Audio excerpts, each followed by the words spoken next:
just can't convince myself to look.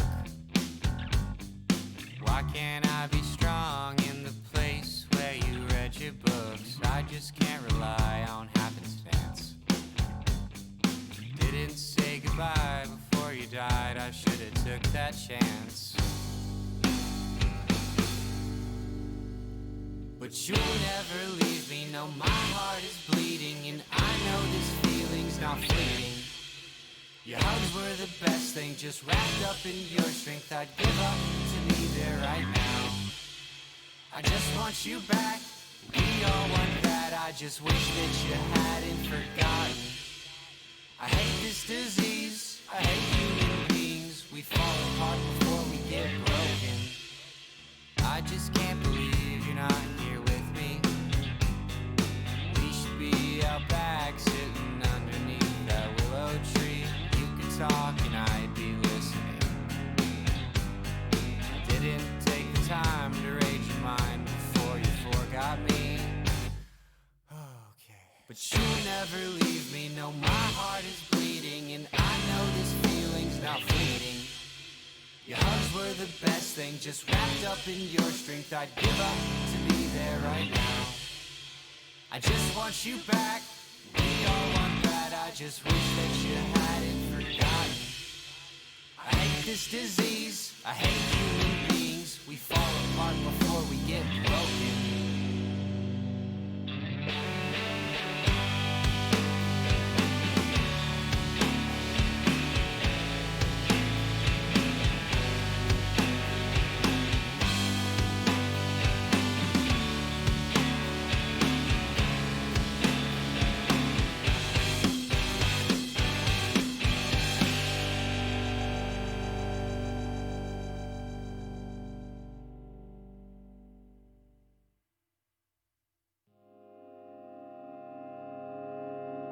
Lock myself in my room to listen to voices recorded.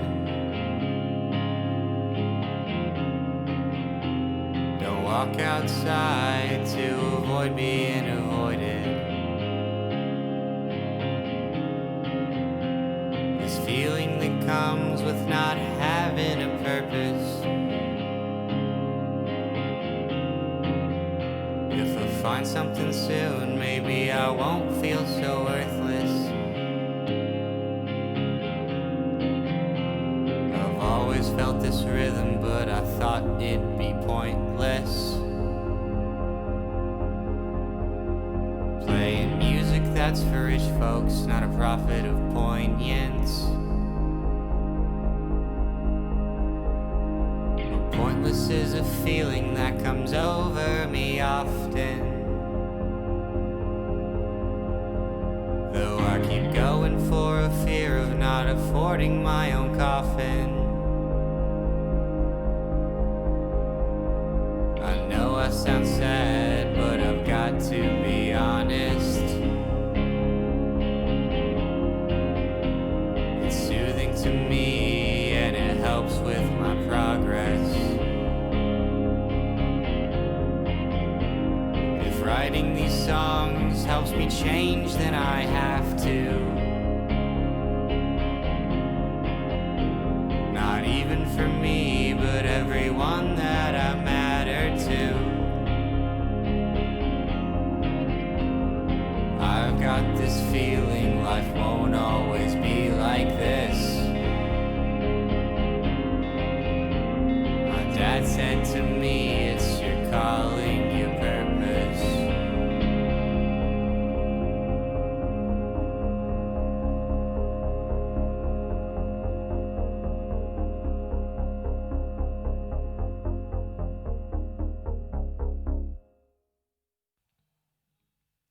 Walking through this life like a man with no shadow.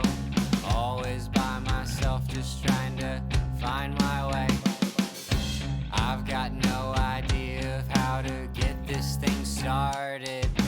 Looking for a way out never got me by. I'm so scared and I don't know what to do. All this medicine does is hide the truth.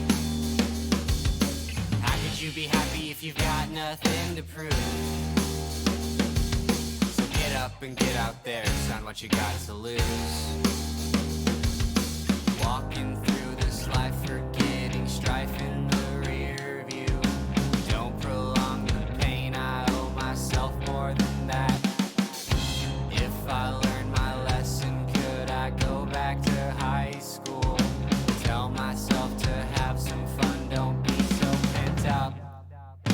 I'm so scared and I don't know what to do. All this medicine does is hide the truth. How could you be happy if you've got nothing to prove?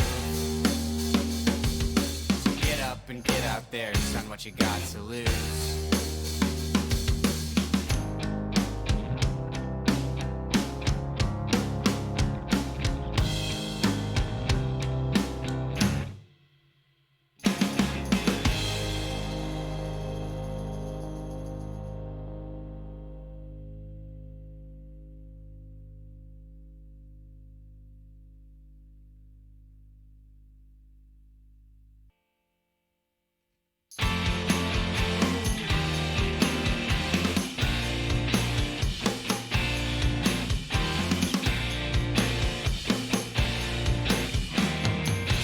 Lock the door and run hot water. My sights are skewed, forgive me, Father. Sent you a text over dramatic. Got the response I wish I hadn't. I feel ashamed beneath my sleeves. Too much has changed, I have to leave. I love my family, I love my friends. And as for you, some good things end.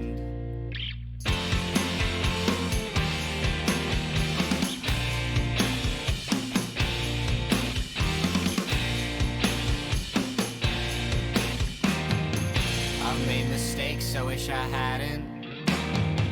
Things don't just change, we make them happen. I proved a point, forgave my father.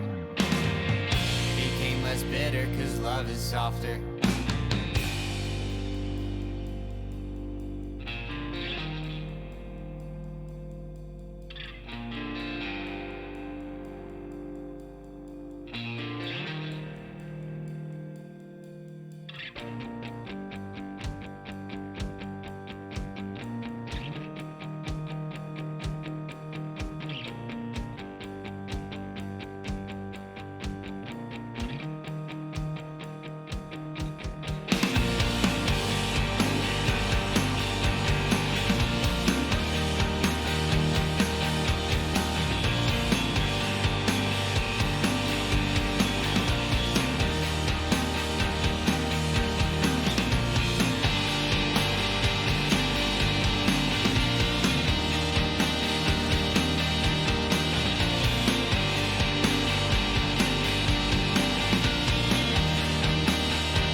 I think I'm going off the deep end. I think I took a left when I should've took a right at the bend.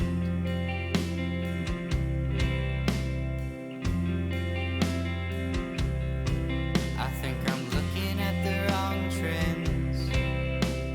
All these different people around me and they're calling me friend.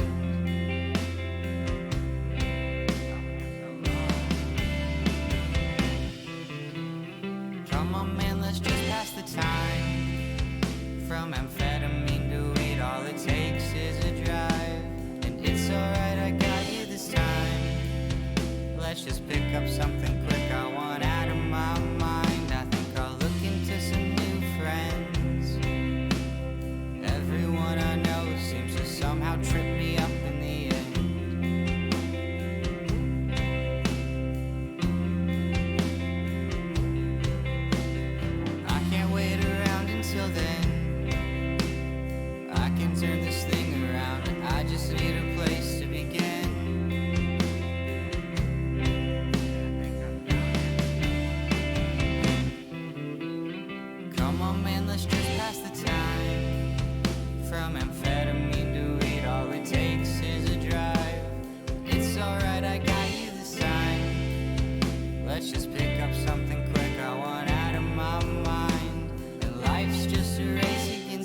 Stop stealing written on a little piece of paper.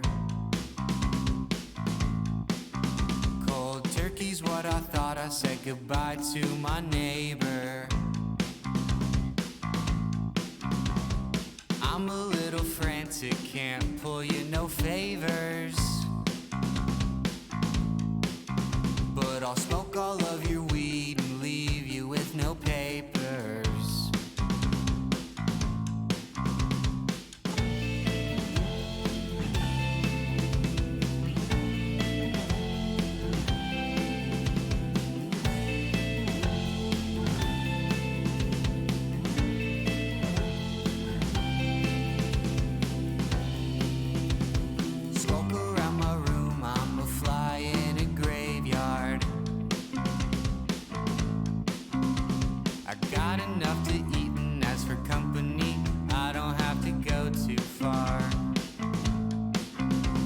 My car last week and walked out with a new scar. I got people looking out for me, I guess I set a new bar.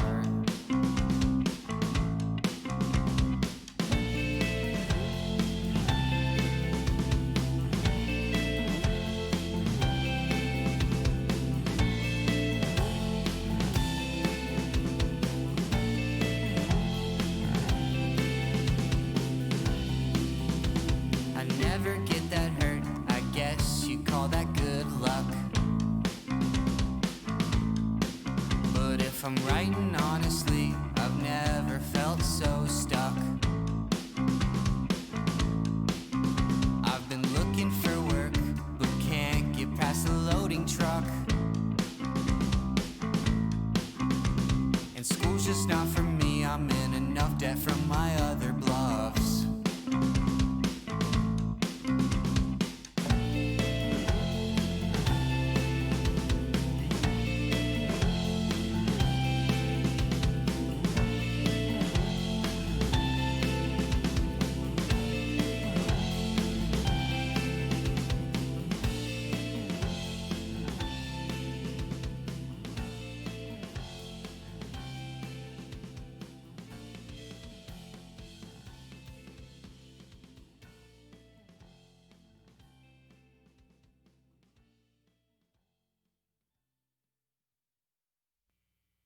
I can remember the taste of your bottom lip.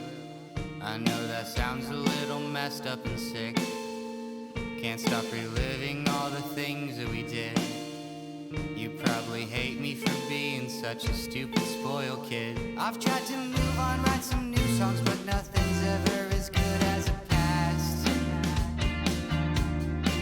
Could be my last chance to enhance my way of life, remove your heart and my mask. But I'm still leaving, sometimes seeing graduation with the rest of our class. And how I sat there with your mother, wondering if young relationships last. Our first date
I just keep calling on the help of my peers, but their success makes me distressed. Things will be better when I disappear, bouncing from city to state.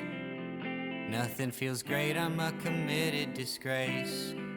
If I could get up, hold my chin up, confidence is just a bluff for the weak. Might take a peek in my self-pity to realize it's selfishness for the meek. Just take these pills and makes it better, but withdrawals will make you seize up and tweak.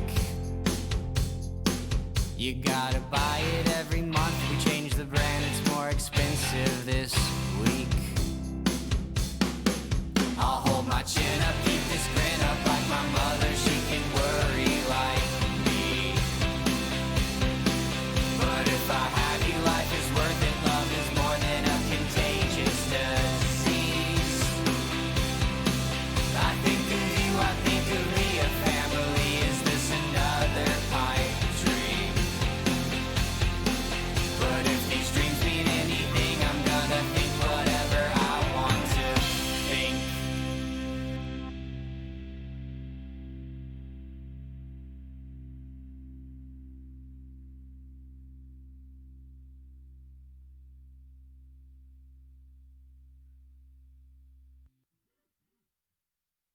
I just can't convince myself to look. Why can't I be strong in the place where you read your books? I just can't rely on happenstance.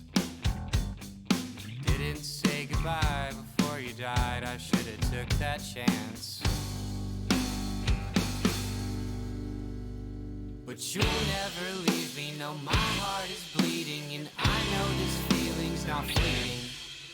Your hugs were the best thing, just wrapped up in your strength. I'd give up to be there right now. I just want you back, we all want that. I just wish that you hadn't forgotten. I hate this disease, I hate human beings. We fall apart before we get broken. I just can't believe you're not here with me. We should be out back, sitting underneath that willow tree. Talk and I'd be listening. I didn't take the time to read your mind before you forgot me. Okay. But you'll never leave me, no, my heart is bleeding, and I know this feeling's not fleeting. Your hugs were the best thing, just wrapped up in your strength. I'd give up to be there right now. I just want you back, we all want that. I just wish that you hadn't forgotten. I hate this disease, I hate human beings. We fall apart before we get broken.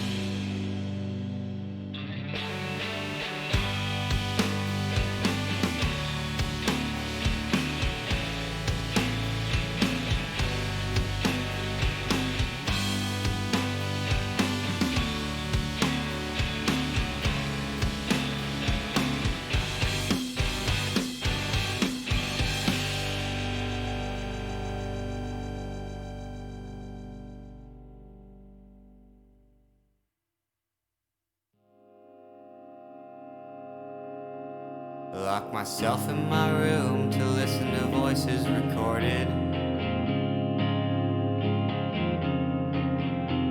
Don't walk outside to avoid being avoided. This feeling that comes with not having a purpose. If I find something soon, maybe I won't feel so worthless. I've always felt this rhythm, but I thought it'd be pointless. Playing music that's for rich folks, not a prophet of poignance.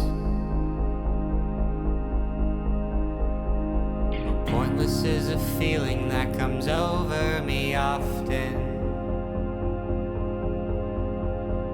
Though I keep going for a fear of not affording my own coffin. I know I sound sad, but I've got to be honest.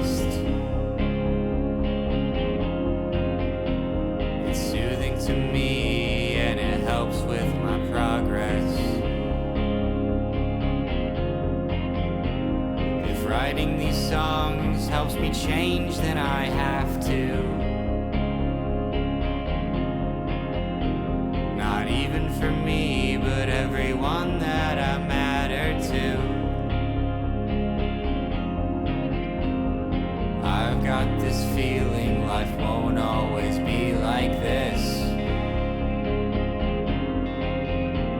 My dad said to me, it's your calling, your purpose.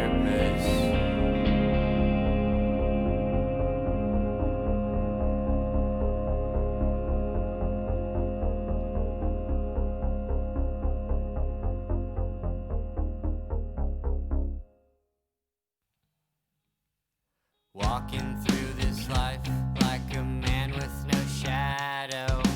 Always by myself, just trying to find my way. I've got no idea of how to get this thing started. Looking for a way out never got me by. I'm so scared and I don't know what to do. All this medicine does is hide the truth. How could you be happy if you've got nothing to prove? So get up and get out there, son, what you got to lose. Walking through this life, forgetting strife in the rear view. Don't prolong the pain, I owe myself more than that. If I learned my lesson, could I go back to high school? Tell myself to have some fun, don't. Howdy, everybody. Howdy, howdy, howdy. It is a SchuBros night. It is Kyle. It is Ross. It is him. It is Hall. We are ready to go for you tonight. It is the night to rock and roll because, Kyle, Dell came through, man. They got it to me. Do you have a new computer is what you're trying to say? I have a new computer. We are live. We are set up. We are running from the new computer, which means much better quality. Running at 60 frames per second. No drops. We're able to do it, baby. It is up. It is running. It is great. Kyle, how's your night going, buddy? It's not too bad, man. Had a pretty busy day at work. Several meetings that I had to be a part of. Love being part of meetings when you're on it for an hour and you say 3 sentences, but very vital 3 sentences that make a big difference on the rest of that hour. So you have to be there because your portion is vital, but at the same time, like, because then they debate on what you say, like what way to move forward. But at the same time, you're really not. I'm sure everyone else has been part of that sort of situation when it comes to meetings. I've literally sat on conference calls where I sat there for an hour and a half to say nothing new here, and then got off. So I mean, it literally, I had to, you put the phone on mute, you just let it play, and you're just literally you kind of zone out because they're talking about so much stuff that's not important to you whatsoever. You're just like, all right. So let's get into the intro, man. So for anybody watching, if you haven't seen us before, if you're new to the channel, this is the first time you're hearing about us, seeing us, whatever. Make sure you hit the subscribe button to the channel. Let us know. We're real close to getting to 100, guys. That's our goal. Get to 100. So then we can get to 200. So then we can get to 1,000. So then we can get up in there and keep going and going and going. So if you're new to the channel, please subscribe to the channel. Please hit the like button on the channel, okay? It helps us out when people like the videos. It helps YouTube. It tells them the algorithm. And then, hey, get in that live chat, guys. We love you guys asking questions live on the show. We're happy to go through the topics. If you have a question for us, we're happy to talk about it, discuss it along the way as we go. We got a lot of topics lined up for you tonight. We're going to talk about school trips. We're going to talk about Jimmy Kimmel. I mean, he might be about to get canceled, and I'm not so upset about him getting canceled. We're going to talk about the Trump rally a little bit. There's some controversy over the Trump rally in Tulsa this past weekend. We're going to talk about this new immigration order that just came out. We're going to go over PlayStation, man. And I'm gonna leave that there. We're going to talk about PlayStation. Not because the PS5 is coming out. I could care less about the PS5. But we're going to talk about PlayStation for a minute. Got a little bit of sports to talk about with you, but we'll see where we get, how long into it are. So, Kyle, tell them about the new stuff we got going on, man. I'm listening to the stream and the audio is garbage, so that's what I'm trying to figure out right now. Uh-oh. It's gargling. I sent you a couple warning messages from YouTube themselves, but if you listen to the stream, mine's maybe I'm too far away from my mic. Maybe we gotta get a little closer. I was trying to not have to be so close, but apparently My audio sounds fine. yeah, I think it's mine. I think it's the mic positioning. So okay, back in front of the face it goes.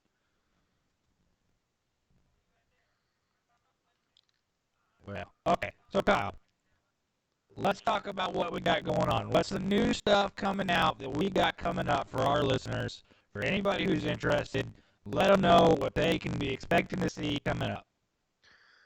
So right now, I know you have an interview for July, and we've got our new stickers, which are available on our website. Trying to figure out how to get PayPal to allow us to accept payments. They're not being very helpful. I know there's another way of doing it on the website, but it will cost us some money to implement an e-commerce system. Debating on the merits of that if Ross would ever chime in. But other than that, I'm efforting several different people to be interviewed. I've got a couple saying they'll be willing to come on, but they haven't given me a time and date that they can come on just yet. So hopefully here soon they'll be able to come on, but we're just still trying to figure out what days do work for them. Yeah. And guys, and the other big news is we have himandhaw.com now. So you guys can head over there. We've got some great things going on over there. I know my audio is still gargling a little bit. I'm hoping it's going to clear up here in a minute. Shouldn't be any reason for it to be gargling. I don't understand why it is gargling, but we'll hope it gets cleared up here in just a second. Other than that, guys, we got himandhaw.com now. And Kyle, we got some stickers to show everybody. Yes, we do. And you're still gargling, buddy. I don't know what's going on. Sorry, guys. We'll get it fixed. So Well, there you go. work on it. There are the SBU stickers, guys. If you want one, They look really good on your mug of choice. They look really good on a back window of a car, but I would recommend that if it's 118 degrees outside, like it was here today, don't leave your car outside for a few hours and then try to go put it on a black tinted window. You may burn the crap out of your finger, and yeah, that's not fun. So it does look really good there. It does look really nice, guys. So if you are looking for a sticker to put on your window to support us, Kyle is working on getting that up to the website. You can reach out to us via Twitter. We will figure out a way to get you one way or the other. Both Kyle and I have Venmo, so we can always go that route if necessary. So with everything else going on in the world today, Kyle, there's a lot of new stuff coming up. And the first thing I want to talk to you today about is school choice. And I know that we've had conversations about this in the past, but I wanted to kind of go over it again because I think it's vital that we continue to have this conversation. Continue to have the understanding that we need to push this. The people on the right, the GOP, the conservative movement, this is our hill to die on right here. I think this is the one where we can really make some outreach and really start picking up some voters. And there's a lot of conversation centered around it, and I kind of want to get your thoughts. Knowing that your wife is a public school teacher and you're a big union guy, what is your opinion there? So my wife is not a member of a teachers union, at least as far as I'm aware of. If she is, that's news to me. As far as I know, the teachers union in Texas isn't really that big of a thing. Up north, it's a bigger issue because they do have a very vocal teachers union up north. But down here, I'm not really familiar with many of them, at least not that I've heard of. But sorry, what was the actual question? The union thing threw me. So the question is, I mean, as far as school choice is concerned, as far as allowing parents to pick and choose where their kids go to school, instead of, okay, you were born in this zip code, so you can go to this school, you know. Where do you lie? Because I know we've had conversations in the past, and you kind of talked about, okay, well, how does that work with athletics? And so have you reconsidered that's a big issue here in Texas is with athletics today. Mm-hmm. So if the school choice was to go into effect, the UIL would have to really change their opinion on things and how they are implementing allowing kids to transfer from district to district, because as we saw last year with Damon Demas, he transferred from inner city Houston up to Tomball, and he wasn't able to play his senior year of high school football because of his former coach putting in a protest saying he was only moving for athletic reasons. Had nothing to do with the fact that he got out of the inner city Houston and all the crime where multiple people were killed. Had nothing to do that he moved in with a family that could better take care of him and had his interests at heart. Nothing of that mattered. The only thing that mattered was is that he was no longer playing for that school, so they didn't want him playing at all. And other schools that played Tomball, didn't want him coming there either because then they'd have to play against him. So they, they backed up the original complaint just because they were afraid to face him in competition. So because of that, the UIL has had many different stances when it comes to this. Like some kids get it without any issue, some kids get screwed. In this instance, Damon got screwed. He wasn't able to play his senior year of high school. Okay, something about the YouTube.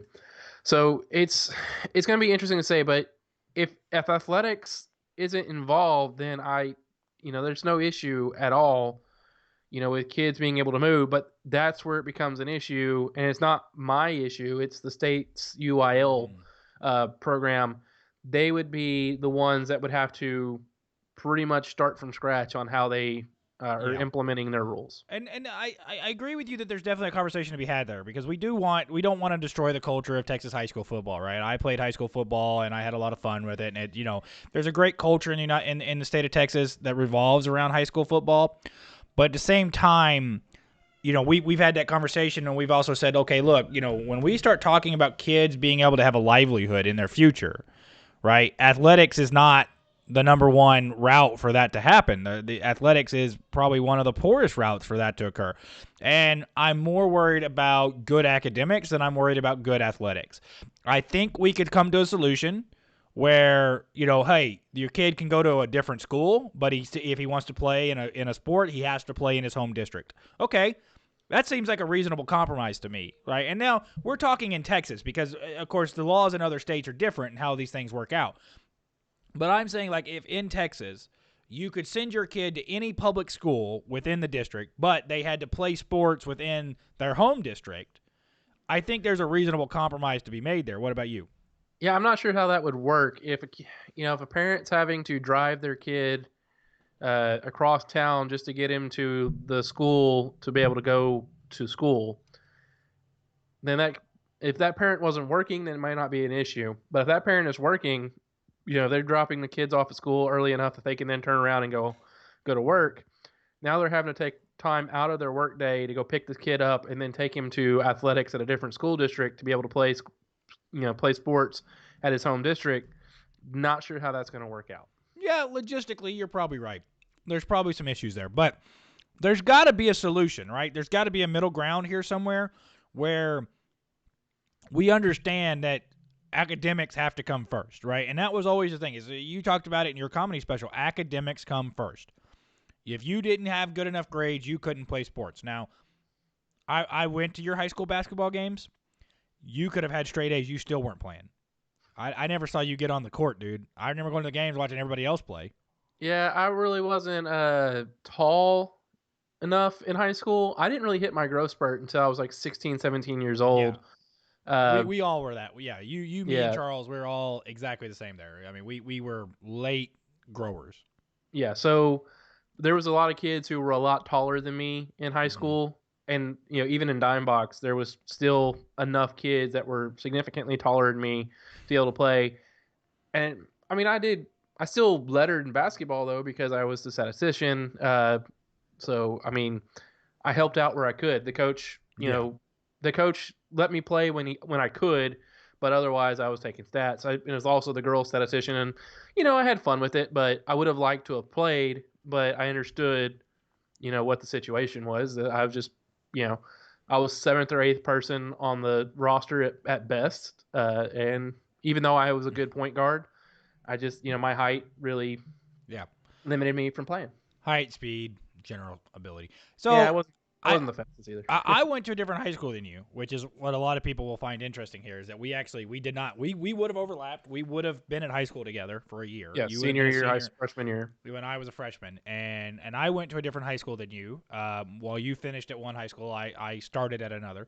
Um, I didn't even try out for basketball just because I knew that every kid in my grade was trying out for high school basketball, and they weren't going to make it separate teams. They weren't going to have an A and a B team.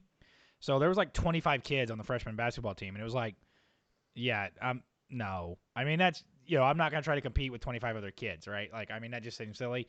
Um, I would think there was they would have like a starting rotation per game, right? They would change the starting rotation just so everybody got a chance to play. So I was like, no, I'm good. I don't need to play basketball that badly. But I mean, again, going back to public school choice, and I'm a stickler for public school choice because there's a lot of argument, and I've seen this today. So Corey DeAngelis, who's a he's a big proponent of school choice. I'm trying to reach out to him. If anybody can help me out here, reach out to him. Let him know. I want him to come on the show. I'd love to talk to him. He started following me on Twitter because I started talking about public school choice, and he's got a slightly different proponent to it. He wants to do individual payments to families who have kids that are in school and then allow them to pick between charter, private, or public schools how to spend their money that they get from the state. I'm not exactly a proponent of that because there's a lot of argument around that about religious schools and whether taxpayer money can go to religious schools. And I say, okay, well, let's end that argument and let's just have it to where instead of choosing between charter, private, or public schools, that you can move amongst any of the public schools you want to. So we know in a lot of these metropolitan areas that the schools are not that far away from each other, that one school a mile away may be failing and another school a mile away may be in a more affluent neighborhood and therefore may be successful. And again, I want to point out that I don't think school failure is about the amount of money spent on the schools because we have the Robin Hood Act. We talked to Representative Landgraf about this, about the Robin Hood Act.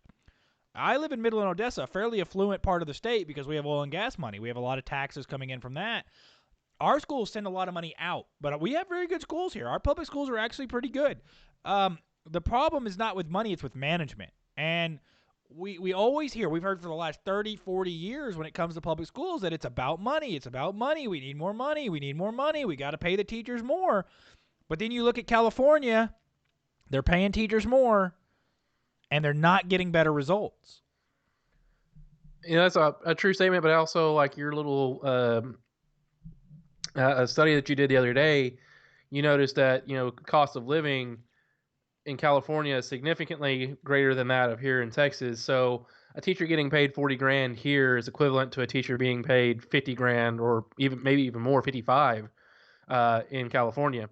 And as a college educated person, 40 grand, 50 grand, 55 grand isn't really enough to pay off the student loans that they probably incurred, and then B, actually capable of allowing them to succeed in life. So you do need to get better teachers, and the way to get better teachers is to incentivize them with better pay. With that being said, though, yes, there's a bunch of mismanagement when it comes to the administration of high schools. You see these assistant principals getting paid six figures, and their teachers aren't getting and their teachers aren't really getting a whole lot of money. And the teachers are the ones who are having to deal with, the kids day in, day out, whereas the assistant principal may deal with a few kids here and there, but they're not dealing with 50 to 100 per half day.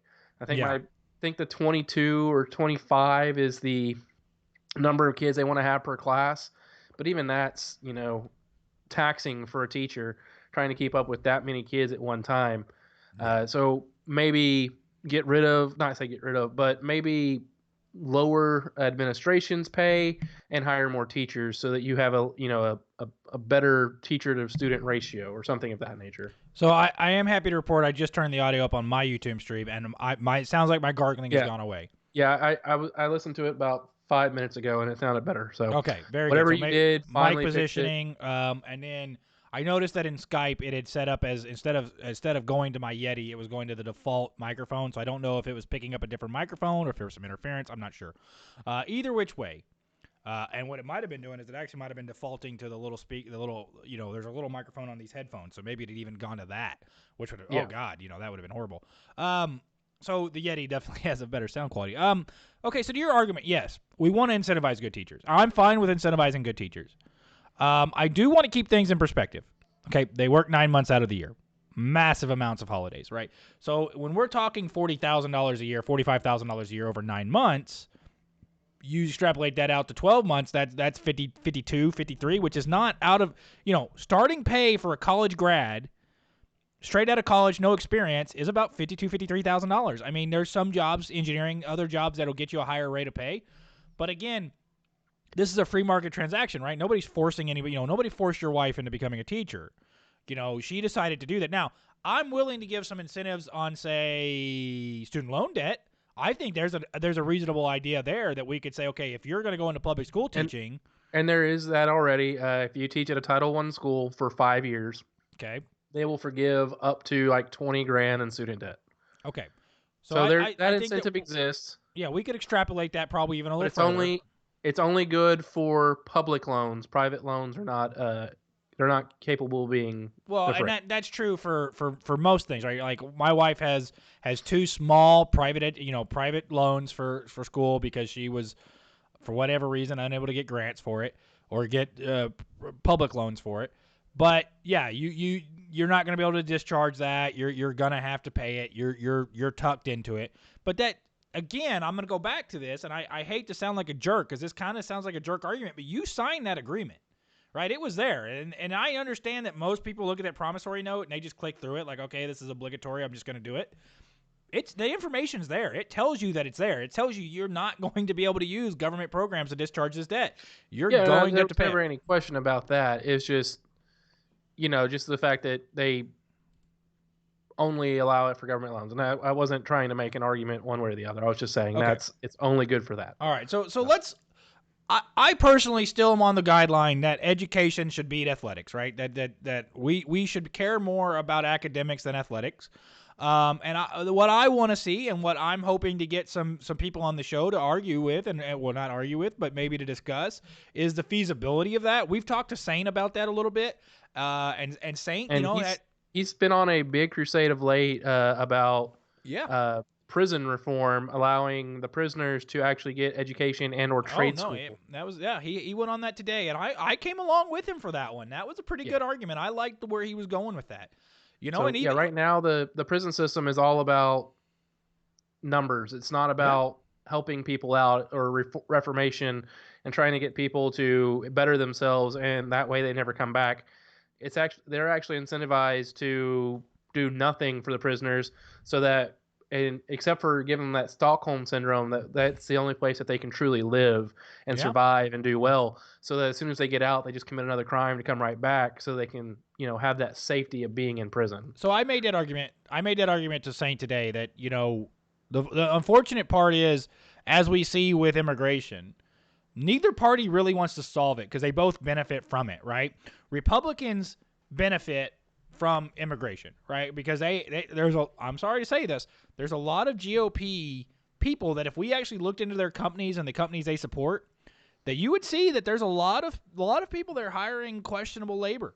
And I'm sorry to say that. I truly believe that. I believe the Koch brothers, I believe a lot of these people are hiring people that they shouldn't be, and they benefit from it financially. And so they're fine with it on that side. Of course, Democrats are fine with it because they want to have an unsure immigration issue because that's something for them to campaign against, right? So Republicans can use it as a campaign thing. Democrats can use it as a campaign thing. Neither one wants to really solve it because then it goes away as being a campaign issue. If we solved it one way or the other, we can't campaign against it anymore. And it's the same thing with prison reform, right? It's the same thing. We keep hearing, the prison population, the prison population percentages. But we're not doing anything to make it any better, right? We're not changing the system anyway. We're not doing anything to make it different. There's no laws coming through Congress that are going to modify how this works. And now, Saint pointed out today, the 1994 crime bill, made it harder for inmates to get education and trades and other things. So do I think that inmates should get a free law degree? Okay, that we can have a valid discussion there. But do I think we should be teaching inmates how to be plumbers, how to be welders, how to do HVAC, how to do that kind of stuff? That's a legitimate argument to make. And we have to and Electricians, crane right, like there's a crane lot of operators stuff there. is gonna be hard to do in a prison. But there's a lot of stuff that they could be taught while in prison that would Yeah. better their lives and allow them to actually have a life once they got out. Because a lot of cons that get out, their biggest issue is finding work because they were at one point a convict. felon. Yeah. So it's if super they were hard. able You get a to, stigma. yeah, if they're able to get a license for being, if they're able to to be a licensed electrician or a licensed plumber, they can become their own bosses, and then it doesn't matter, who's hiring them because, and they can even advertise, look, I'm a former con, but I'll do the work cheaper. I'll do the work cheaper. Yeah, we saw and there's we a lot saw of people this out in there who will hire those people because they're willing to give them a chance and they do good work. Yeah, let's talk about 1920s. I've been on this crusade lately about how racist unions are. Luke kind of pointed that out to me. I've done some individual research on that, and Luke was right. Unions were created as a very racist thing, and I've even Dan and I had a conversation about this, and even Dan went, "Yeah, man, I know unions are pretty racist. Doesn't mean we should get rid of them." I said, "I'm not saying to get rid of all unions, but we should at least have an honest conversation about it." So the problem. So unions did serve a purpose back in the time when it was the worker versus the employer. Yeah. And they allowed the worker to use the stick of government against the employer instead of the other way around.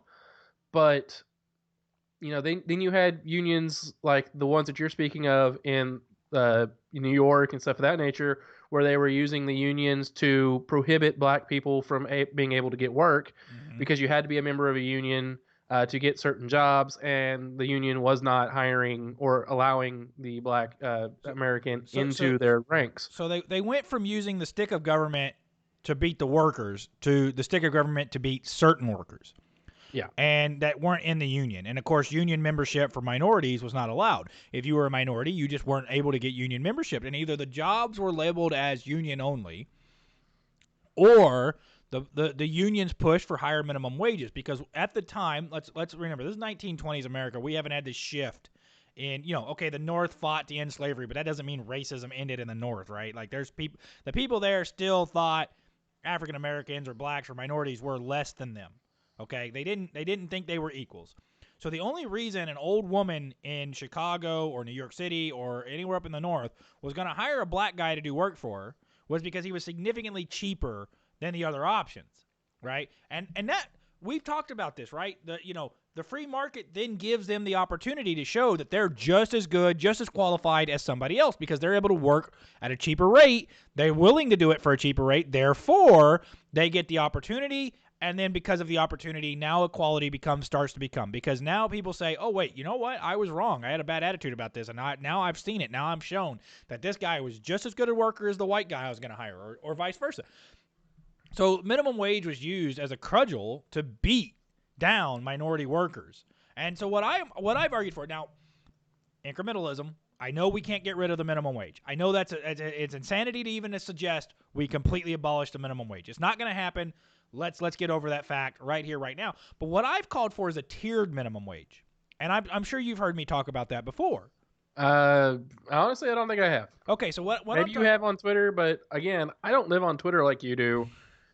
I get on Twitter and I'll go and look, and there's like 50 posts that you've had in the last hour, and I'm just like, I can't even type that fast. Yeah, it depends. It depends on what day it is, because there's days I stay off Twitter completely, and if I'm with the family or whatever. But if I'm out in the field doing something, I got nothing better to do.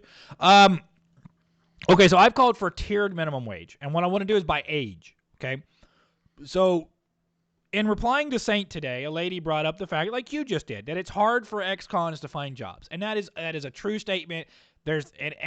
But here's the problem. There's no government solution to that, as with most things. There's no government solution to that because government cannot change public perception. Just as government can't force people to hire minorities. And actually, that might be one of the few things that Article 7 doesn't cover is, your former status as a convict. It covers sex, Yeah. gay, blah blah blah, blah, It does but now. it does not cover. Thanks to the recent Yeah, next to that, but it doesn't cover, your status as a former convict. Even if you went in for a nonviolent crime, that, let's say marijuana possession. Yeah. Even if you went in for marijuana possession, according to the 1994 crime bill, you might be in for 5-10 years. Yep. You never hurt nobody. You never did anything truly, offensive to heinous, people. Yeah, you didn't steal. You didn't, think that would actually put the society at risk. Yes, I'm a proponent of legalization, but that's because of taxation and. I am as well. Yeah. So I think Colorado did it right. So our dad's not on board with that, by the way. But I don't care what dad says. I mean, I respect him. Don't get me wrong. He has a valid argument because there's a valid argument that they've had higher rates of car accidents. There's other things, right? And there's ways to curb that. But he has a valid argument. Same thing you do with this right here. I agree with you. Well, actually, I would make it even stricter. Out, you put stuff into place. And of course, you can put the laws into place. That doesn't mean that people won't do it, right? It'll make it how less many DUIs likely. do you see on the streets on a daily basis? Yeah, it'll make it less likely, but it won't make it not happen, right? Some people just have bad decision-making processes. But yeah, so back to the original statement. So like, say if a guy got arrested for marijuana possession, served 5 years for doing so. That was probably a large amount of marijuana, but he didn't steal, he didn't kill, he didn't do anything that should make him reprehensible to people. But he's now an ex-con. Black, white, Mexican, doesn't matter. He's an ex-con. He has to put that he was, he's a felon. Yeah. And trying to get work as a felon is damn near hard. Impossible. There are companies that'll hire them, but they're right now they're not a protected class. Right now, there's some tax incentives to hiring former convicts. Right? You get some special tax incentives if you do so, and that's great. I'm not against that. I think we can keep that. I'm all for tax incentives. I'm all for giving people that incentive, therefore, to do something. But I think we can go a little step further, right? And okay, so what I've proposed is a tiered minimum wage, where we do it by age groups. So I think from 16 to 21 should be the lowest bracket of minimum wage. And I've put the number at $4.25. That's open for debate, of course. We can talk about that. We can discuss that. We can come up with different numbers. 16 to 21 puts you at $4.25. 22 to 26 puts you at $6.15 an hour. And 27 and above goes back to $7.25. What this does is it incentivizes companies, such as grocery stores, other things, to hire younger workers. McDonald's, Whataburger. And give them those opportunities to learn and grow. I don't want, if by the time you're 27, the only job you can get is a minimum wage job, that's kind of on you, right? That's kind of your fault at that point. It's not a 16-year-old's fault that he can only get a minimum wage job. That's pretty common for a 16-year-old. But it's really the fault of the 27-year-old if by 27 he can't get a minimum wage job. But what I would then say is, okay, we can lump ex-cons into one of those other two categories, the lower categories. We don't have to put them at the 425 range where 16 to 21-year-olds are, but we can put them in the 22 to 26-year-old range where they're not as cheap as teenagers, but they're still cheap enough that it's better than hiring somebody else that would be at the $7.25 minimum wage.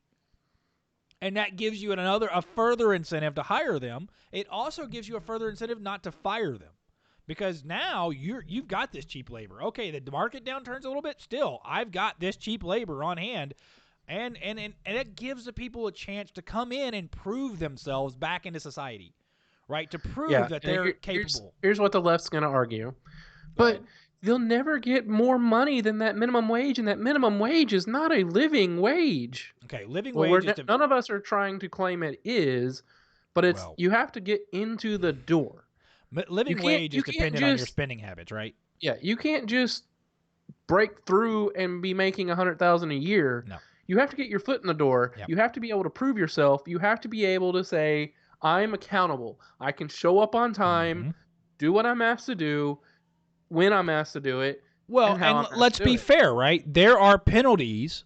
Okay, you commit a crime, And we can argue, the crime, like the specifics of whether you should spend as much time in jails, whatever. But you commit a crime, there are ongoing punishments for that in civil society, right? There are going to be people who have a stigma to you and have a label. And again, government can't change public perception of people, right? Yeah. If a person is racist, no law is going to change that person being racist, right? That's an internalized bias. That's not going to change. And unfortunately, people have a lot of internalized bias against convicts. There's a lot of immediate assumption towards a convict, whether it's right or wrong. I've worked with former convicts before. Same. Some of them you would have never known.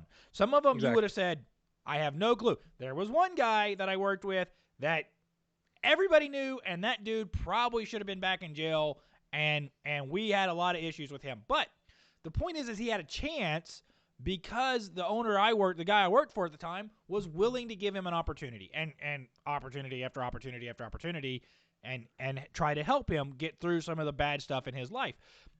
But we need more incentive for other people. And one of the things we can do, because right now, I argue, and I'll continue to argue, that the upping of the minimum wage benefits major corporations. It does not benefit mom and pop shops. And of course it does. That's why Jeff Bezos is one of the biggest proponents of $15 an hour minimum wage in this country. Because it doesn't hurt him, it hurts his competition. It hurts Walmart and Target more than it hurts him. And so he's perfectly fine paying his 1/10 of a population, or a 1/10 of an employee force of what Target has or Walmart has to have, because he knows that Walmart can't keep up with him. And they're going to have to raise their prices. And any raise in the prices that Walmart does means a higher profit margin for Jeff Bezos. Yeah. But what I was saying back to my point was that, they have to be able to get their foot in the door. They have to be able to, establish themselves as an employee. Yeah. And if their only option is $15 an hour, and there's a 16-year-old kid with a clean record who's also applying for the same exact position, they're going to go with the 16-year-old kid who's got a clean record. So for the former convict to actually have a chance to be able to succeed in life, it would be beneficial to him to take lower money, because then he has at least a job.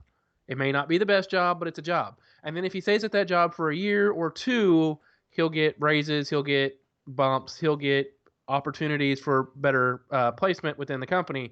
And if he doesn't, well, at least now he's proven to his his direct manager or whoever it is, future employers, for 2 years that he's was capable of showing up on time, doing what he was told to do when he was told to do it. The other thing it shows, and then he can go to another employer and have a reference of, okay, this was my former manager. My former manager liked me, but he wasn't able to promote me. So there's another thing it does, right? Is it shows that this person is a capable citizen that is not likely to, whatever blunder they had in their past, to repeat that blunder or a similar thing. That's what we need. And so much of this has to center around, okay, and we're talking education today, and we're talking a lot about it. We're talking prison reform education. We're also talking about school choice education if you're just coming into the show. So I'm a proponent of both. I think we should teach the trades in prisons. Again, I'm not going to make the argument that we should pay for prisoners to get a law degree, okay, because that's a lot of money.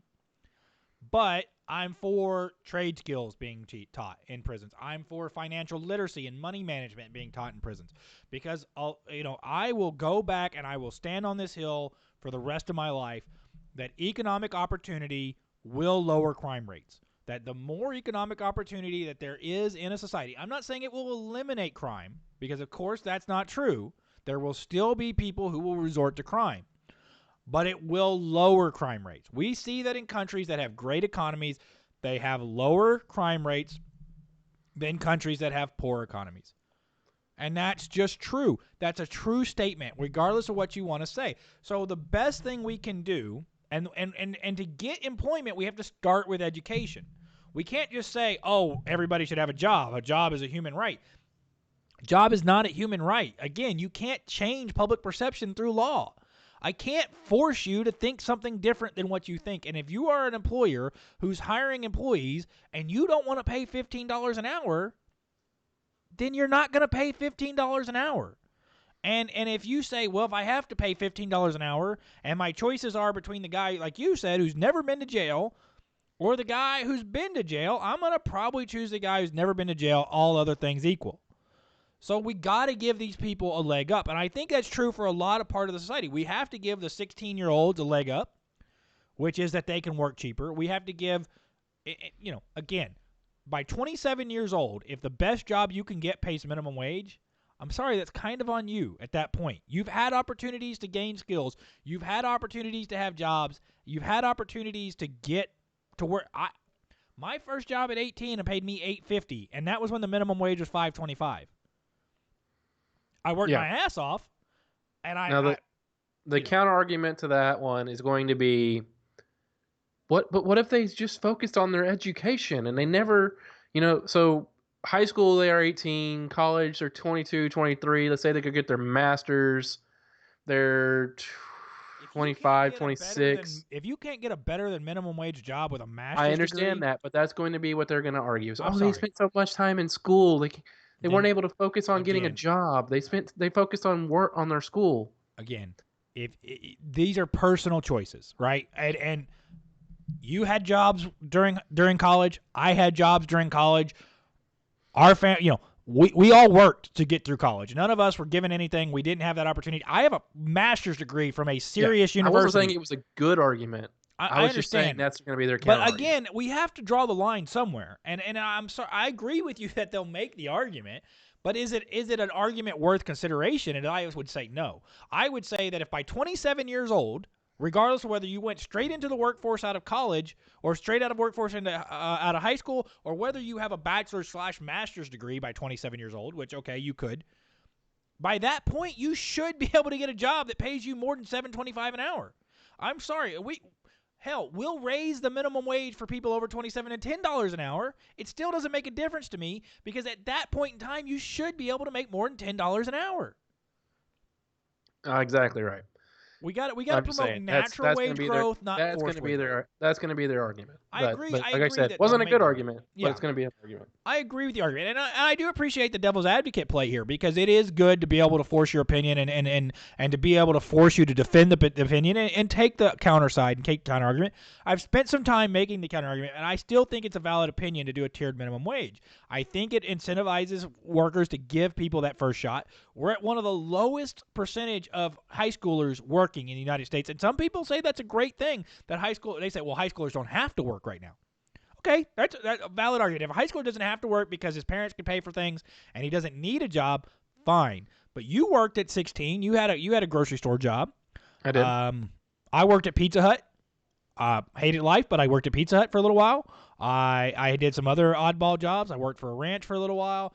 I did random ass things. I every summer took my happy butt to North Dakota, and I learned a lot from that. That was one of the biggest growing up points in my life, was going up there and getting my literal butt kicked for 3 months, and having the fear of God put into me and understanding what truly matters is just work your ass off. That's what matters. Yep. All right, so let's switch subjects. Do you want to go with the Jimmy Kimmel stuff or the Trump rally? Let's talk about the Trump rally before we talk about Kimmel, because Kimmel, I don't like Kimmel, and I don't really care if we talk about him. It is funny that he's putting his ass in the hot water. Well, then let's give him a 5-second brief overview, and then we'll just move on. So maybe some of you didn't see it, but this video's been out for a long time. Jimmy Kimmel impersonating Karl Malone in full blackface. Not full blackface, black body. I mean, he did head to toe, man. At least every part of him you could see without clothing on. So, and then impersonated Karl Malone and did a very stereotypical accent. It's about as racist as you could be. And I'm not a Karl Malone fan by any stretch of the imagination. I'm not specific to Karl Malone. I'm not worried about Karl Malone at any route. But it was an interesting sight to see that this is a guy that gets on the national stage night in and night out and excoriates Trump for being a racist, yet has done very racist and sexist things and homophobic things in his past. And so there's people coming out today that are talking about that. They're talking about an interview he did with Megan Fox where he basically told Megan Fox was telling a story about when she was 15 years old and she was forced to wear a bikini for a movie and dance underneath the waterfall, and Jimmy Kimmel basically said, "Great." And she was 15, dude. I mean, that's not okay. It's not okay to force a 15-year-old girl to do that. And that she got pretty much blacklisted out of Hollywood because she refused to continue doing those types of roles. Yeah, and then Karl Malone is, really good basketball player, and from my understanding, a very educated man. So to do that, very stereotypical of him. That's. And you said he was also impersonating Snoop Dogg and using profane language with the N-word multiple times. Sorry, you can't eat. You've got to talk. My wife brought I'm me allowed soup. to drink and chit chat with Yeah. myself. Yeah, You're not allowed. You have to talk. You saw me take a bite. You knew what I was doing, and you purposely ended that question before I could finish. In the past, you have literally like blown my ass up for taking a bite of food. So, well, to be what's fair, good for the goose is good for the gander, baby. My wife had to make me something keto tonight. So, because I have officially broken the 230 mark, I am 229. So for those of you who don't know, I was 285 January 13th. I was a big boy. I started keto January 13th. That's a significant day because that was the day I said, you know what? I'm going to give this a try. And I have broken 239. Okay, so back to Jimmy Kimmel.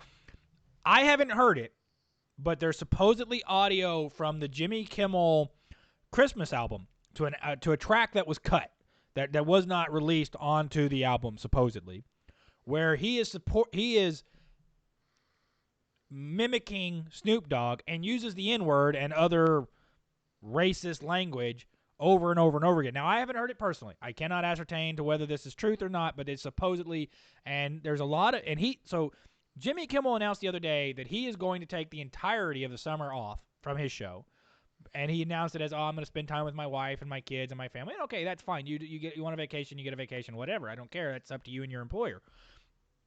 But it seems as if he might have gone into hiding because he wanted this to blow over and didn't want it to become something he'd have to address. And by not having his show, he, out of sight, out of mind. If he's not having his show, people aren't thinking about him. This blows up for a couple of days and then it goes away and then he comes back and everything's fine because he hates Trump and we're fine with anybody who hates Trump. Yeah, I mean, and that's what a lot of people are saying is why the George Floyd situation blew up as big as it did, was because Hillary Clinton was in court appealing her case, trying to get it dismissed, and instead they are pursuing further pursuing the charges. Yeah. So she's now going to have to defend in criminal court why she put her emails on a private server. Yeah. And deleted them and refused access to them and such of that stuff of that nature. And a lot of this was found out when they raided, Anthony Weiner, and found that guy has an appropriate name for himself. Yeah, for what he's done. There's ever been a more appropriately named politician than Anthony Weiner. So yeah, they found a lot of her emails on his computer. Yeah, because he was married, keyword, to her key aide, Uma Abid. I don't know how to pronounce her name. But anyway, he was married to her key aide. They're now divorced, but they were married. So she had supposedly logged in to her email account on his laptop, and it had downloaded all the emails from Hillary with the little C beside them. And I don't know if you ever got one of those emails in the military, because you had a security clearance, correct? I did, but I didn't get a whole lot of. I didn't get a whole lot of emails in the military. Did you have a top secret, or did you just have a secret? Just a secret. So I only had a secret, which basically meant that if you were getting a email with a C by it, you either had to exactly know what it was or just delete the shit immediately. And so when you and I were in the Army, because we were in the Army at the same time, in the National Guard, to my knowledge, there were 2 other Schumans in the military at that time, or at least in the Army. One of which was a Sergeant First Class who I met, which was really weird. I met at Fort Hood. The second was a Lieutenant Colonel. And one day I got an email from some Lieutenant Colonel, I can't remember exactly what, said, hey, I need you to look over this. Let me know what you think. Give me your notes. Send it back to me. And I saw the little C beside it. And I said, sir, this message was not intended for me. Please note that I have deleted the message pursuant to blah, blah, blah, blah, and have not opened the attachment, says, because it was marked classified. And he goes, no, it's meant for you. It's meant for you. Just look at it. I need your notes. And I said, sir, I believe you have me mistaken. I'm a specialist in the Texas Army National Guard. I have no clue who you are. I've never met you. You're not in my chain of command. This, because I started like, is this a trap? Is this one of these where, we got you, one of those spam kind of things? And then he was like, oh, crap, yeah, I typed in Schumann, I hit Control-K because there's very few of you, and you were the name that came up. So for whatever reason, he sent it to me. He said, okay, great, thank you for not reading it, thank you for not looking at it, because, yes, definitely you would have been in trouble for doing so. And, yeah, because it's, for your eyes only. It's even if you have the clearance, it doesn't mean you can read it. It doesn't mean you can look at it. And we know that Hillary sent classified information. We know that she turned around information she shouldn't have. And that if any soldier had done what she did, they'd have been hung. Remember what she said to David Petraeus? Petraeus, don't betray us.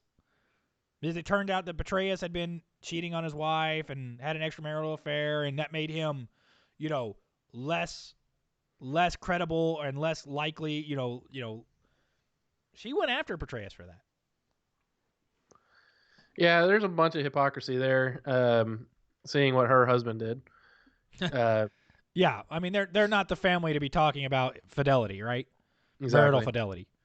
There's rumors abound that that relationship is there for political means only. That she's. Have you ever seen them kiss or hold hands in public? Have you ever seen any PDA between the Clintons that you can think of? I mean, say that the rumor is that she's not straight. That I'm not gonna delve into that. I'm not gonna delve into that either. But that's the rumor. Okay, and that's It's fine. been that way for years. Yeah, but I mean, more to the point, we know that they've. I'm probably gonna die tomorrow for saying that. Yeah, you're canceled, dude. If I die tomorrow, if I get Clintoned, we all know why. All right, I apologize to my family. I didn't mean it. Kyle's gonna get a rack-a-sided tomorrow, pretty quick. I would never commit suicide, just for reference. Yeah. Our family history of clinical depression is going to get dragged through the mud if Kyle commits suicide, by the way. Yeah. So anyway, the point to the matter is, and we can talk about the Clintons later because I'm not really concerned about the Clintons because to me, they're irrelevant at this point. Like, okay, I don't think Hillary's going to jail. I think that the most she'll get a slap on the wrist because the judge is never going to, it's going to be a judge that's friendly to her and is not going to want to do anything. And it's going to be, just all the other shit that ever happens. It's going to be a show, and I don't really think she'll get in any trouble. She never does. She never has. But more to the point, when we're talking about like Jimmy Kimmel, is this the fact that these are the people telling us we're racist, and we can go back in their past. They tell us we're sexist, we're racist, we hate people. We can go back in the past, and we can see their reactions. We can see what they did. And yet, They'll say that's perfectly fine, that it's acceptable, and I got on Dan for this. Dan, if you're listening, I'm still upset at you, dude, for this because Ilhan Omar is anti-Semitic, and you said you were going to provide me an article where it proves that she's not anti-Semitic. And yeah, I agree that you can criticize Israel without being anti-Semitic, but when you say Jews, you're not saying Israel. You're saying Jews have hypnotized the world, and it's all about the Benjamins, and that they control the media, and that she praises Louis Farrakhan, left in, left out. I'm sorry, that's anti-Semitic. That's not about criticizing the state of Israel. Okay, the BDS movement, you want to say that's a criticism of Israel? She supports the BDS movement because it's against the Jewish people, not because of the state of Israel. Because if we want to talk about the fairest country within the Middle East, Israel is easily the fairest country within the Middle East. At least Muslims in Israel have rights. They can go to church. They can worship as they please. They can, Israel didn't come in and say, okay, you can't visit the Temple Mount anymore, right? They share it. There's fairness there. They can vote. Let a Jew go to Saudi Arabia and see if that works out. Yeah, it wouldn't happen very well. No. Send an American woman to Saudi Arabia and see what is forced of her to do that she's never had to do in her life. So we can't defend, and an argument here is that I don't agree with defending racism in any form, right? If you're a racist, you're a racist, and I don't like you. I don't like people who are racist. If you point me to somebody who's objectively racist, I think Elizabeth Warren is a racist. I think her play of being a Native American was racist. I think that she knew good and well that she wasn't Native American, that she utilized that to get ahead in her personal career, that her only reasoning for believing or her only argument for why she was Native American is based off a stereotype. It's not, oh, well, this person or that person in my bloodline. It's, oh, I have high cheekbones. So we're using a racial stereotype. What if I said if I had big lips, so I must be African American? Right? Or I have a big ass, so I must be black. Like, how? No. Germans have big asses too. Okay, but I'm saying the point remains that you're using a racial stereotype, a negative racial stereotype, to say that you belong to this racial class, and then utilizing the belonging to that racial class as a means to personally achieve things that you want to achieve. And we can go through Elizabeth Warren's history. Her great-grandfather stole land from the Native Americans, utilized squatting rights to steal land out of the Oklahoma reservations. How he got the courts to uphold it, I have no clue, but he did. He literally stole land from Native Americans. He killed a Native American who came to defend the land, shot him, and used the excuse that, oh, I was defending my son, when there's objectively no evidence to say that the Native American was being aggressive towards his son. But because he used the racist courts at the time, who would be more willing to side with a white man than a Native American, he didn't go to jail. So if we want to talk about systemic racism, and Elizabeth Warren knew this. She knew that this was in her family history. She was well aware, right? The only thing she tried to claim was that because she had high cheekbones and a rumor from her mother that she was Native American. And, of course, the DNA proved that she's no more Native American than that wall back there. Was it 1/20,000 Yeah, something like that. If you do the math on that, I say it's half, fourth. It's like 16. 0.02%. Yeah, I mean but how many generations is what I'm trying to get at. A lot. A lot. Right? Half, fourth, 8th, 16th, 32nd. All right, we're at 5 generations and we're not there yet. Yeah, let's put it this way. 64. There's no tribe that is going to allow her to apply for membership, right?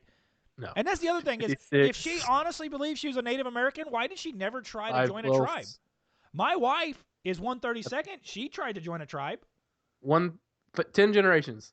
10 generations 10 to get 1/20,000. Okay, so if you believe you're Native American, there are certain benefits in the country to being Native American. One of them is access to student loans and student payment. She was going to school. She's trying to pay for it. Why would she not apply for membership to a reservation or to a tribe?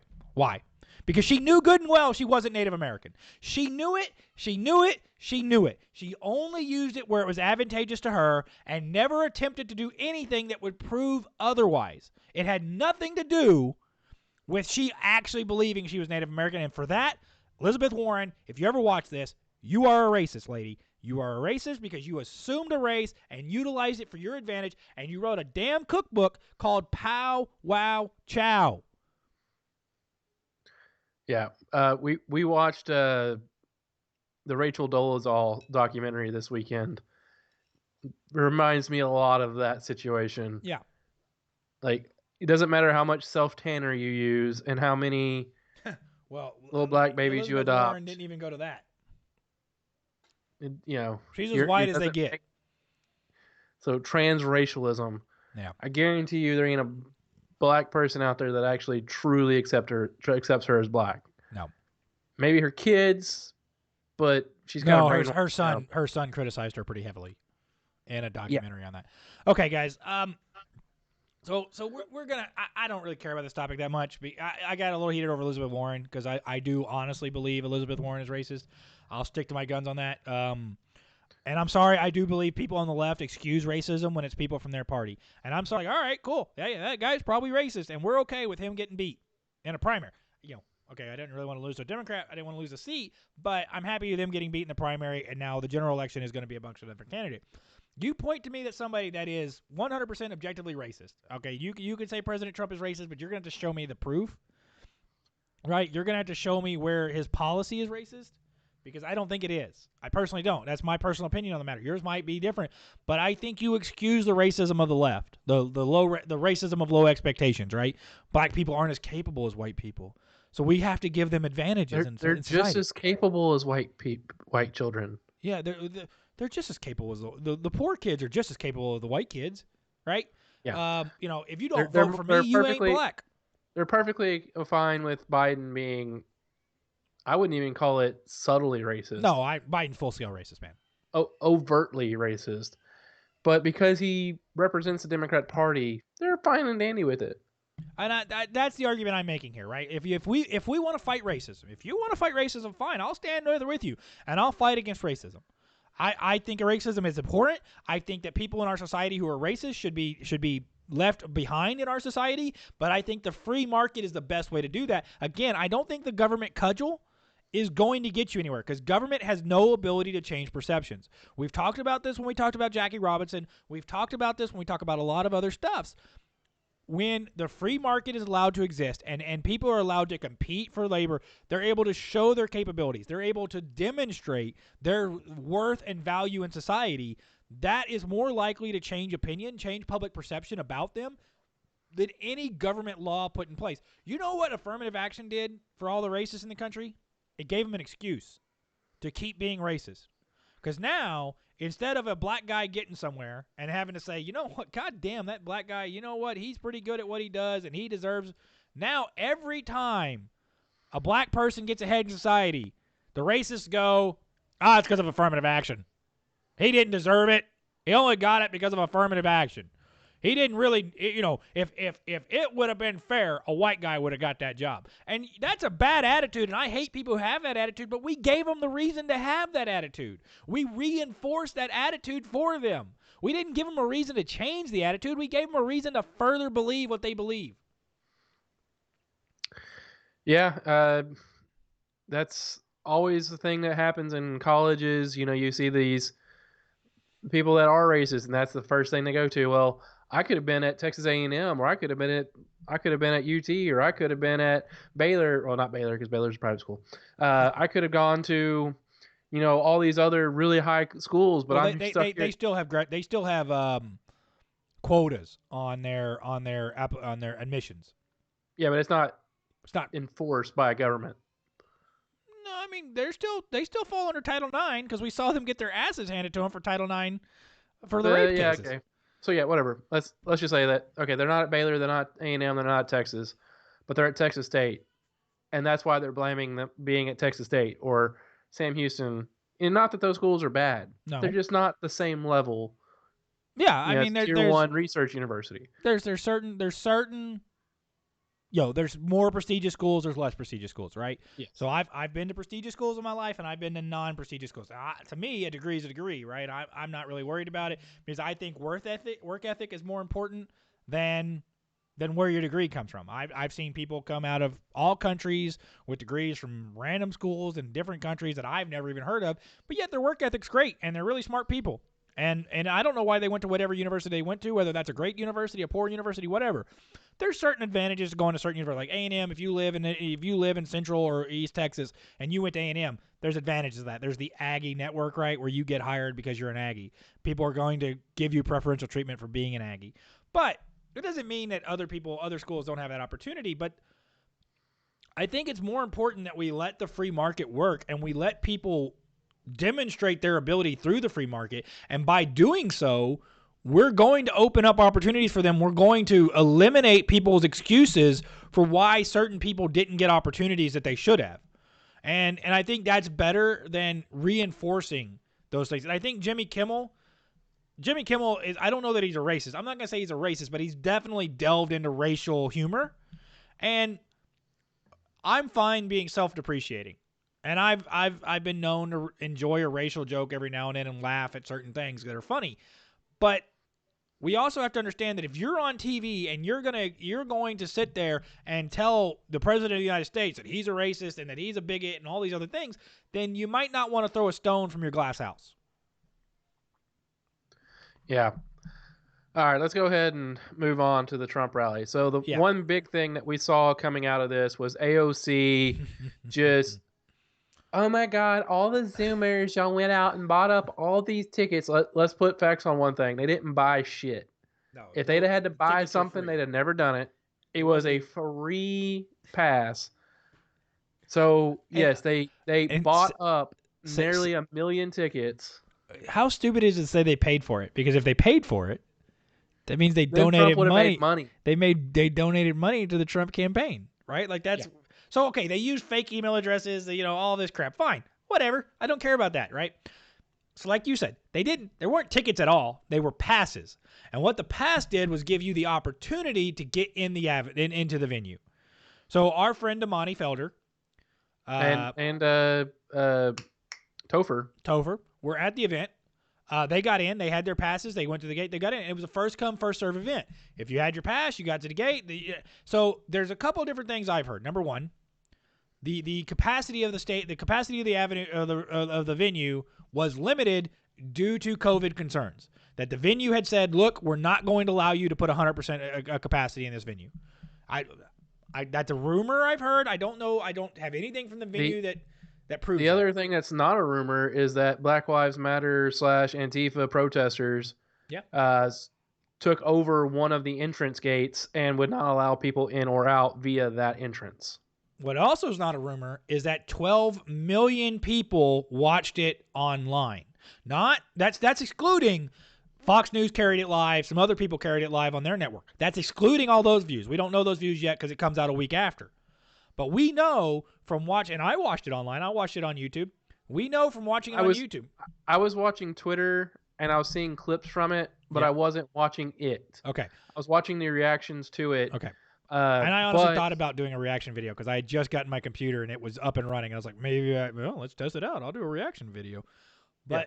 But the other thing is that we learned is that liberals cannot take a joke. No, we knew that. Come on, man. We've known that for years. But tongue in cheek, Trump comes out and says, "Oh, we're testing more, so we're getting more positive results." So I told my people to stop the testing. Slow it down. And they believed that was a Trump wants to slow down testing. He wants. Pelosi is ordering his staff to testify tomorrow because he made a joke. I'm like, and I saw so many people on Facebook and Twitter posting BuzzFeed articles. Kyle gets divorced in 3, 2, 1. My wife don't care. All right. Oh, you see what Kyle's doing on the other screen. It ain't browsers. Let's put it that way. That's just the first BuzzFeed and browsers got confused in my brain. Because they're both useless. They're both useless and they should not be trusted. Neither one of those are based in reality. If you're watching stuff on browsers thinking that's how real life is, and then you go to BuzzFeed and think that's how real life is, you're about the same fucking idiot. Okay, I'm done with this conversation. Let's move on. So yeah, people posting all those articles going, "Oh my God, Trump said this." No link to the actual video where it's obvious that he's joking. No, just a synopsis of what he said. I mean, and that's the same thing that, all these famous comedians are saying. It's like, and Dave Chappelle's big on it. Dave Chappelle's like, I hate y'all. Y'all come out to these shows and take something completely out of context and don't realize I'm a fucking comedian. That my job is to push the line.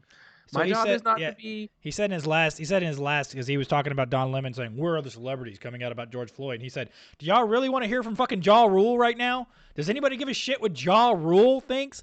And that's what because Dave Chappelle said, I didn't cock up. I didn't come out. I didn't say anything because it's not about me.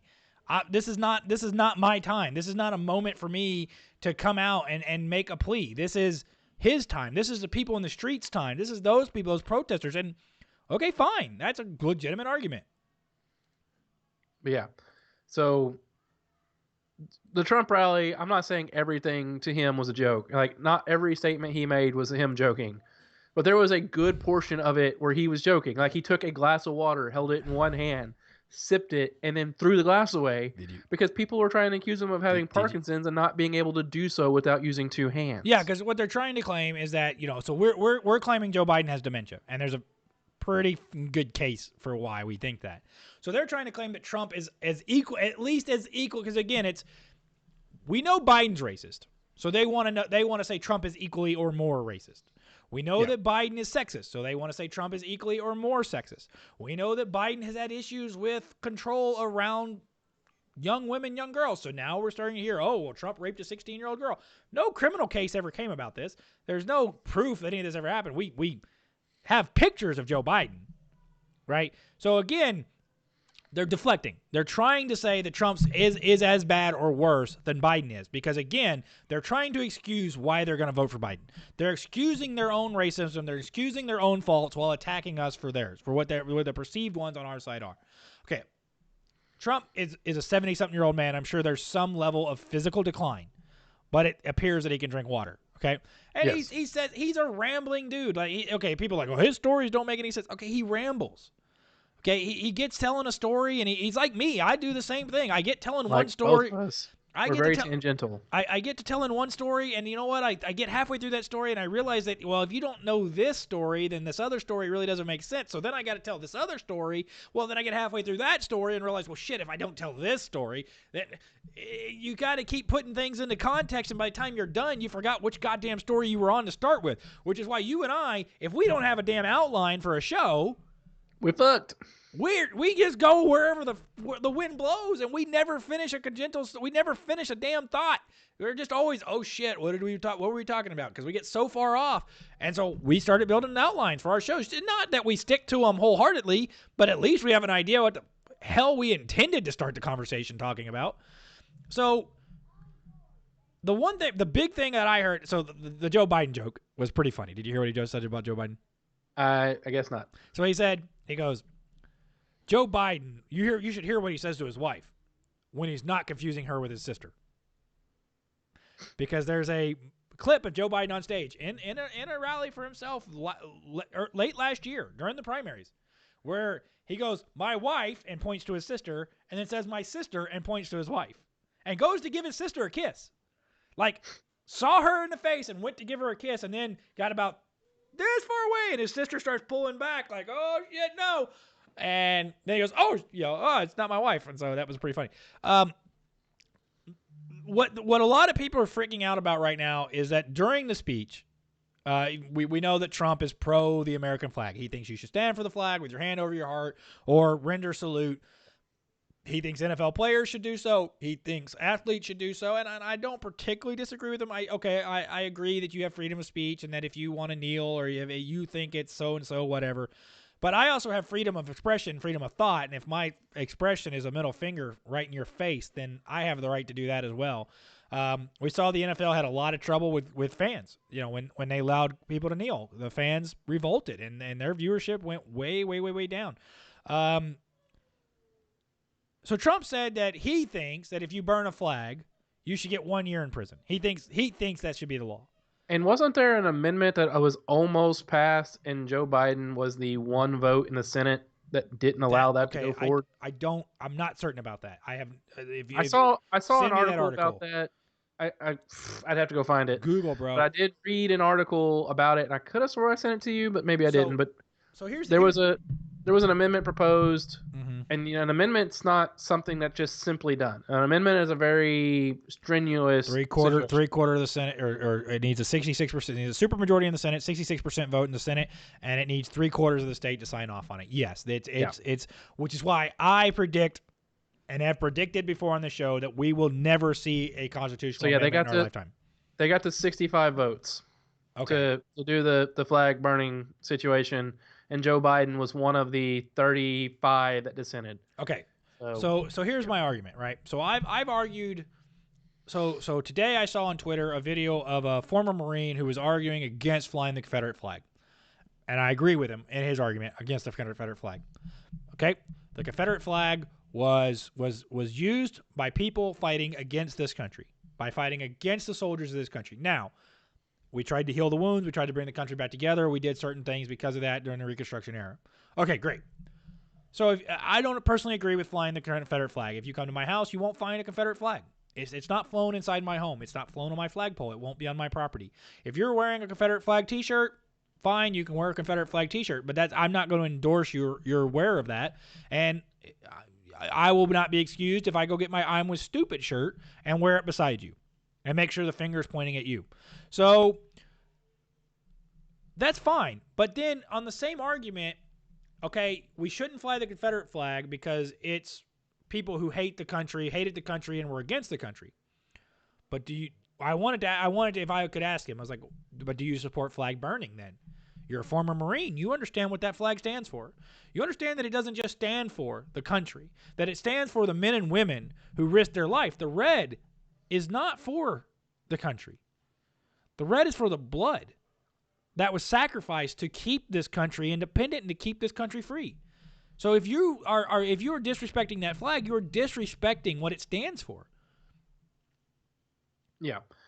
And that'd be interesting to hear. I know a lot of veterans that, and I'm not going to say 100% because trying to say all veterans are of one mind is the quickest way to lose an argument or credibility. Exactly. I had a very long Facebook spat about someone using a absolute, saying that all people during the Civil War times were racist. And I was like, if they were racist, they were the worst racists ever since they fought to free slavery. It was like, well, just because they fought to free slavery doesn't mean they weren't racist. So I was like, but they kept fighting and fighting and fighting to get equal rights, and they won because they kept getting more and more momentum. So the general fact there is that neither of you are right. Yeah. Neither of you can prove your argument. Yeah, but I knew I wasn't right. Yeah. But I knew that she was wrong because I didn't say all people. She said, well, I meant the country. And it's like, but the country is founded on a document that says all men are created equal. Yeah, all men are created equal. We the people. So by saying that the country was racist, no. That's why it's really funny that they're trying to get rid of Grant right now. So now they're after Grant. So they're after Teddy Roosevelt. And this is what started the argument, was the article about Grant getting his statue demolished or torn down or whatever. So first of all, I think Ulysses S. Grant is one of the greatest Americans that ever lived. I think he was a great president. He wasn't as great of a president as he was a general, but he was pretty much able to coast because of what he had done during the Civil War. Great tactician, great statistician, was able to win a war. It was a bloody war, but he was able to win a war. He was the proponent of freeing slaves who would fight for the Union, not Lincoln. Lincoln had nothing to do with that. Grant was the biggest proponent of freeing the slaves, not Lincoln. Grant was the person saying, we have to stick it in their craw. We have to make them pay for this insurrection. Not Lincoln. Lincoln wanted to preserve the Union at all costs. He was willing to do whatever it would take to preserve the Union. If that meant maintaining the institution of slavery, he wrote in his personal journal that he was okay maintaining the institution of slavery if it meant maintaining the Union. Grant was the one who said, I am going to force this issue. I am going to make this stick. So we can find fault in Grant. Fine. There's fault in all of us, right? If you want to yield the sword of perfection, then you better be ready to be cut down by the sword of perfection, because none of us are perfect. We all have fallen short at some point in time in our lives. And to look at Theodore Roosevelt and the statue that's in front of the New York Natural History Museum, which I damn near want to buy a damn plane ticket to New York just to go see that statue before it gets taken down. That was the article I was reading right before we went online, and I didn't really get into it, but I was reading it. So have you seen the statue? Have you know what it looks like? Why they're It's upset about it? him on a horse next to an Indian. Next to an Indian and an African American. An African American shirtless, the Native American is in full robe. Okay. So they're saying that because the African American is shirtless and because the Native American is in full robe, that was meant to depict that Teddy Roosevelt was subjugating them. The artist wrote that what he intended for was that they were guiding him. That they were guiding Teddy Roosevelt, and that they were walking beside to show him the path forward. Art is open for interpretation, right? Art is open for each and every person to read it. This is, I got an argument with the lady, and you were defending me because we were arguing about spare the rod, spoil the child. And the lady's like, well, that's not what that means. It's like, that's open to interpretation. You're not a biblical scholar, so you can't tell me what my interpretation should be, right? My interpretation of spare the rod, spoil the child means that punishing your children is right and just to do. I think that as a parent, my job... She was all about, if you hit a kid, that's abuse. And I'm like, there's a difference between a spanking and like beating them. Yeah. Agreed. Perfectly And there's a agreed. difference between punching them. Well, and you Like told the spanking story. is typically open-handed, a little swat, Yeah. and it typically hurts the parent as much as it hurts the kid. And it Because comes the with a parent doesn't want conversation. to be, and doesn't want to be, parent doesn't want to do it, Yeah. but knows that they have to because the child needs to learn a lesson. I'm not saying it's the only punishment, right? And I think Yeah. that's, almost all parents who spank will say it's not their only punishment in their tool bag, right? But It is a tool. It is a club in the bag. it's there, right? It's there if necessary. It's last resort for me. I don't want to use it, but there are times that you need to get that point across, and it needs to come with a physical reminder of why you need to get that point across. And then, I've got a lot of kids, so they do things, and there's times where they get a little butt spanking, but they always get a conversation afterwards of, this is why this happened. This is what occurred. This is what you did. This is the actions that you took that led to this consequence. There needs to be consequences for children. There needs to be barriers. There needs to be structure in their lives for them to understand what is right, what is wrong. And the point is that a lot of these things are open for interpretation. When we come to art, it's subjective, right? If you look at a Confederate statue right now, I would argue to me that it's a reminder of our history, that there were negative aspects to even good men, that these men may have had good things about them, but there are negative things about them to remember. Now, I'm not the biggest. You're not going to find me beating a bully pulpit about keeping a lot of Confederate statues. It's not important to me. It's not the biggest deal. To me, it's a freedom of speech issue, really. And if it's on public grounds, okay, I can understand the point. But if it's on private grounds, then we have no right. Again, I choose not to fly the Confederate flag in my house. But if the guy next to me decides to fly it on his property, I have no right to tell him not to. That's his personal choice. It's his personal right to do what he wants on his property. It doesn't affect me in the least, right? It's not going to make me a worse or better person by seeing his flag. I can choose to ignore it. And that's where all these Karens in the world need to learn, is that it doesn't fucking affect you. Right? It doesn't affect you. It's not going to change your life. But I was going to ask, did CPS get called on you No. over the weekend? No. Okay. No. If they showed up, they'd find 5 of the happiest kids in life are spoiled beyond all recognition. Okay? I have an 8-year-old and a 5-year-old that have Nintendo Switches that have tons of games for them. I mean, did you have a Nintendo at 8 years old? I had a Game Boy. At 8? I don't think you had it at 8. Yeah. No, I remember it's like, because I remember Dad being like, I remember in preschool, maybe kindergarten, Dad seeing one. She's had it for 2 years. So Yeah, did you have it at 6? I was like preschool, kindergarten, Dad seeing someone playing with it on the school grounds, and it's like, oh, that's so cool, and it went and got me one. I bought it in Bastrop. Will tell you how long ago I bought it. I wasn't even living in Midland yet. Yeah. So yeah, that's I bought it the week it came out, and I might have been younger than that. To be honest, I gave it to my, I think, 5 or 6-year-old daughter at the time, and she exclusively plays it. My son now has one as well, and probably for her birthday, Bernadette will get one as well. So the point is that my kids, my entire garage, I can't park a vehicle in my garage. There's no room to park a vehicle in there. It's toys. It's toys upon toys upon toys upon toys. We have shelves and shelves and shelves and shelves of toys in that room. There's nowhere to park a vehicle in that room. My wife cooks my kids 3 meals a day, or takes them to McDonald's and lets them play on the playground and gets them Happy Meals. Right? These kids are spoiled beyond belief, but they do get disciplined. And we get what we think is very bad behavior. When we go out in public, we get a lot of people who compliment, hey, your kids are very well behaved, because they know that there are repercussions to their actions. Of course, the littlest ones are still learning, but the older ones are definitely getting there. So the woman made the argument, which was funny. She said, my kids have college degrees, therefore they're successes. Yeah. And I rightfully pointed out, I didn't say anything towards her children specifically. I said, I know people with college degrees that are failures. And she said, my kids are not failures. And I said, I didn't say they were. I said that having a college degree does not make you a success. I have a college degree. You have a college degree. I have 2 of them. I'm about to go get a 3rd.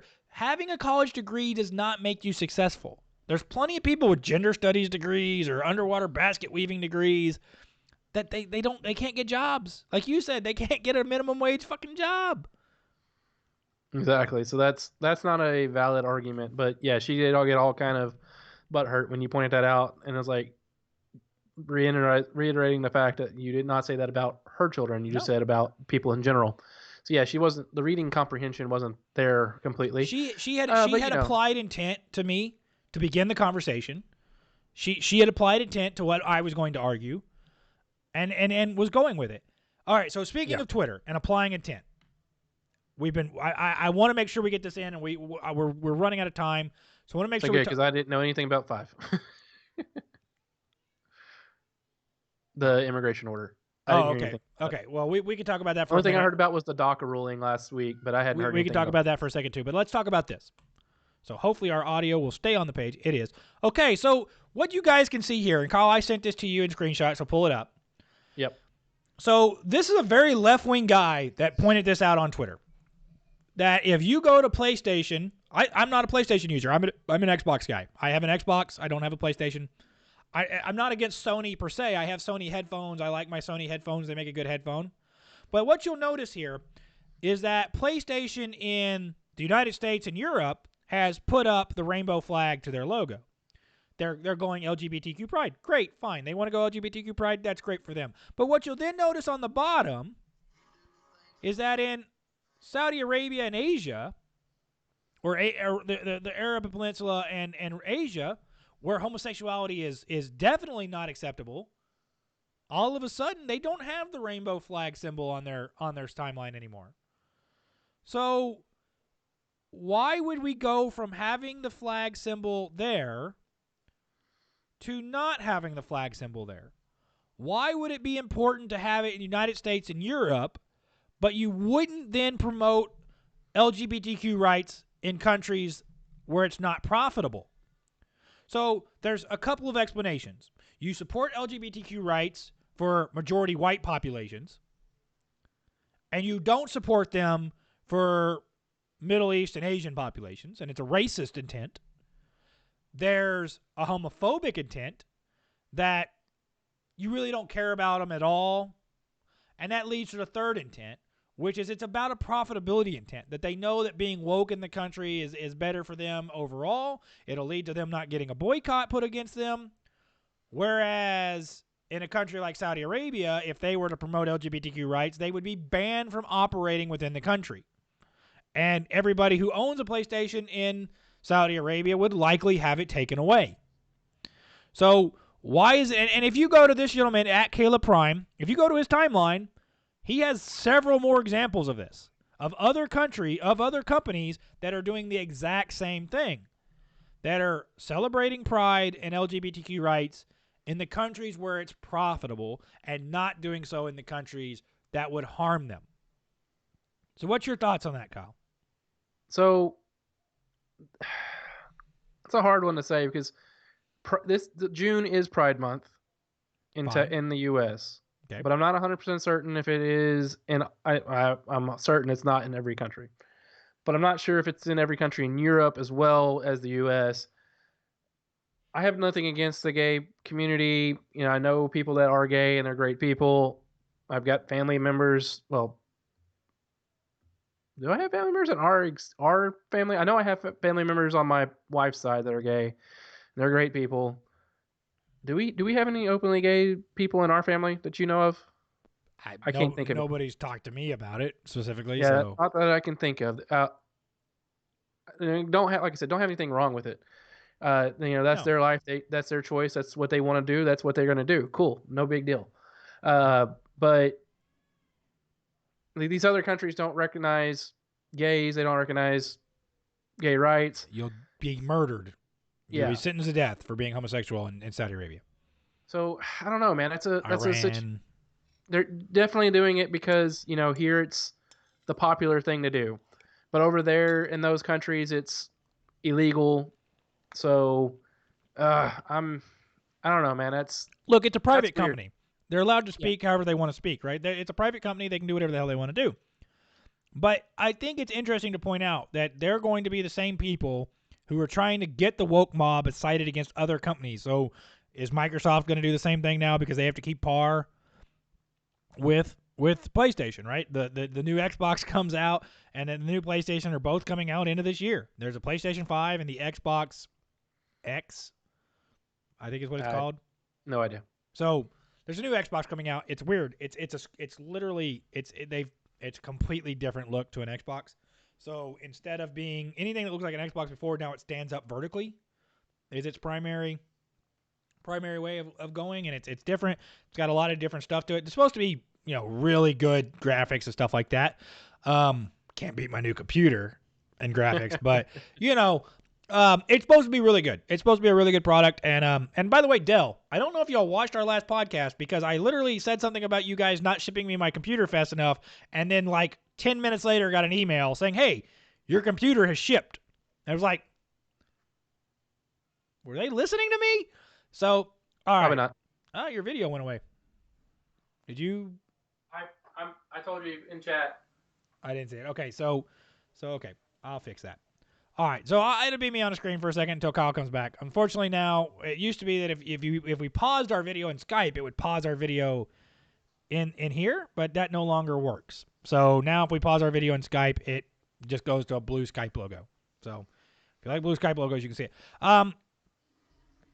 Okay, so there's one other big thing to talk about that happened today, which is, okay, so the Kyle was correct, the DACA ruling, which Trump talked about in his rally speech, wasn't really a loss for the Trump campaign, right? It wasn't really anything where the Trump campaign was screwed out of anything. It was the Trump administration has to go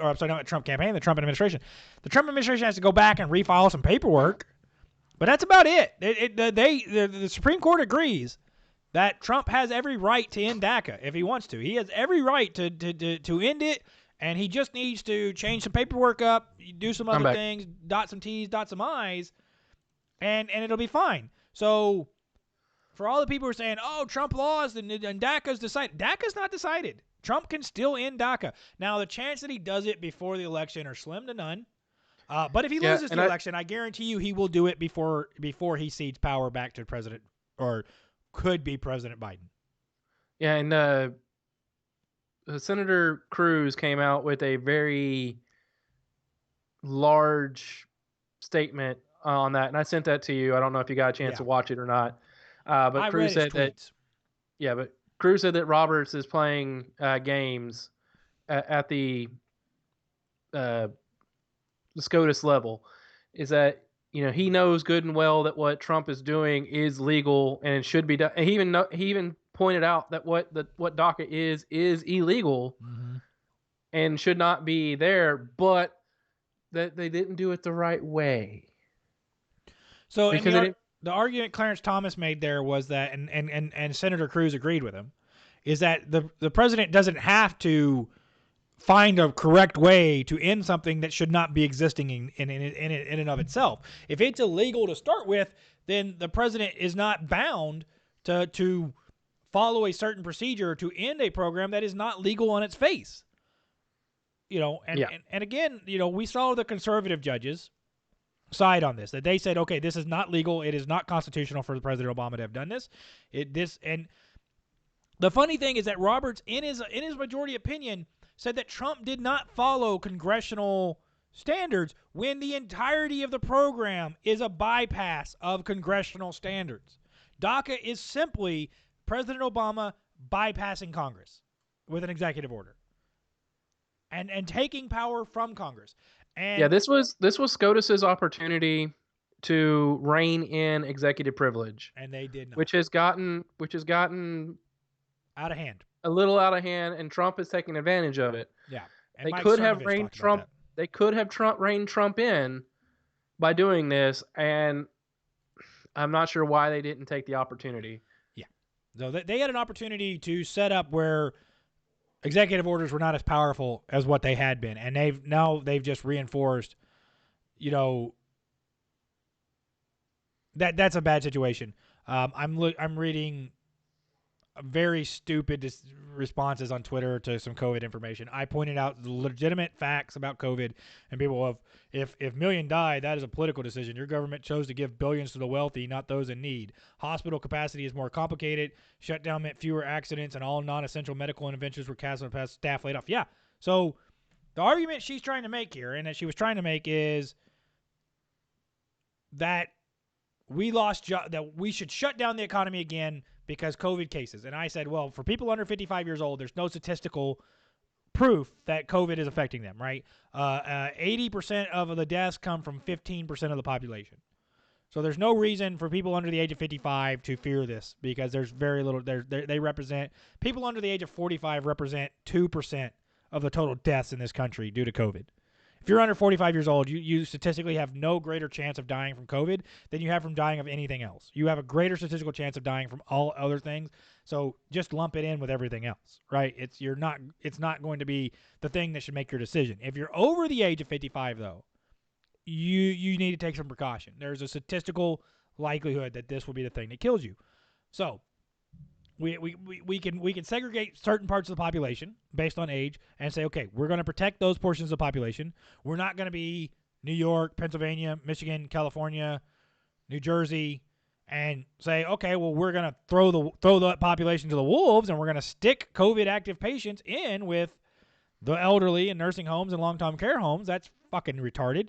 But that's an argument to be made. Maybe they wanted to wean out their older population. Maybe they were tired of paying so much money in Medicare. I don't know. Maybe New York was just tired of paying so much money in Medicare because they're almost bankrupt anyway. I don't see how that decision is understandable. Okay, so the last thing I want to talk about is Trump released a executive order today because now executive orders can do whatever the fuck he wants because the Supreme Court told him he could. So he released an executive order today that is restricting immigration visas, work visas from coming into the country. So basically what he has said is till the end of the year, the country's not going to give work visas anymore. You cannot come into the country on a work visa unless you're an agricultural worker or a medical worker that's directly involved in the fight for COVID. So the expectation is that this will affect 600,000 jobs by the end of the year. So the premise of this is that it was to help Americans, because we have 42 million Americans out of work since February. This was to open up jobs and make them more competitive for those jobs. Your thoughts? 600,000, I don't know if that makes a big enough dent in the overall scheme of things. If it was 2 to 3 million, then I could see it maybe being viable. But 600,000 when you got 42 million that are unemployed doesn't seem like it's really worth it.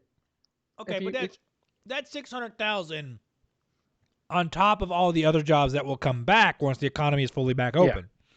So it's just opening up another 600,000 jobs. So whereas if we go back to February, we say those 600,000 jobs, that's 600,000 Americans that didn't have jobs or couldn't compete for higher wage jobs or whatever, or entry-level tech jobs that now can. And of course, who hates this? Twitter hates it. Twitter came out staunchly against it because who do they hire? Right? A lot of their tech guys, they're hiring cheap labor from abroad. They're not hiring American workers. Yeah. So, well, that's a lot of tech companies. They'll get either foreign nationals to come over here and work cheap, and or they'll just offshore it to India, Pakistan, whatever country is willing to do it for the cheapest. Yeah. So, yeah, that's not unusual to say the least. And we've had this conversation when it comes to manufacturing, right? And I talked about defense manufacturing. That we've had the argument from other people on this platform that, hey, defense contracting, if it's cheaper to have it done in X country or Y country, we should let them do it. And I've already we have to protect certain industries. I'm not against protectionism, but free trade is a myth. Isolationists. I wouldn't go as far to say that we want to be isolationists way back when. I don't care who makes my plastic cup. I don't care where that's made. But there are certain things that we need to ensure that we have a rapidly, readily available supply of healthcare items, medicines, bombs, bullets, shit of that precious nature. Metals for technology. Yeah. So the easy argument, is that food. You can't build tanks at the drop of a hat, right? You can't just decide I'm going to build a tank, so I'm going to build them today. If you have to have the facilities, you have to have the infrastructure, you have to have workers who are skilled enough to build certain components that are going to required for that, because tanks are highly technological pieces of equipment, right? The aiming software that goes into those things, that at 70 miles an hour he can point that turret sideways, be going up and down hills, and that sucker, he can point that thing, he can pick a target out in the distance, and that sucker will hit it. And I mean, dead on. There's that thing has no room for error. That calculation has to be done super fast, and it has to predict the terrain in front of the tank. It is predicting in real time how the terrain is going to flow, where the barrel's going to be, when the bullet leaves it, so that when the bullet leaves it, it's on target. It's on target to hit its desired destination. Because of course you don't want to miss with a tank. It takes a minute to reload them, and collateral damage, right? If you were to miss and fly over the top and hit something else, that thing's going bye-bye. Whatever the hell it hits is going away. So we don't want to do that, right? It's 150. I think an M1 is a 155 millimeter cannon. I think is the number. Don't quote me on that one. Don't ask me. It's a big round. If we brought Matt Fulton on, he would be able to tell us with precision accuracy. Okay. So I've never fired an M1 or ridden in an M1, but that was his job in the military, was tank driver. Okay, I've seen the qualification for a tank gunner.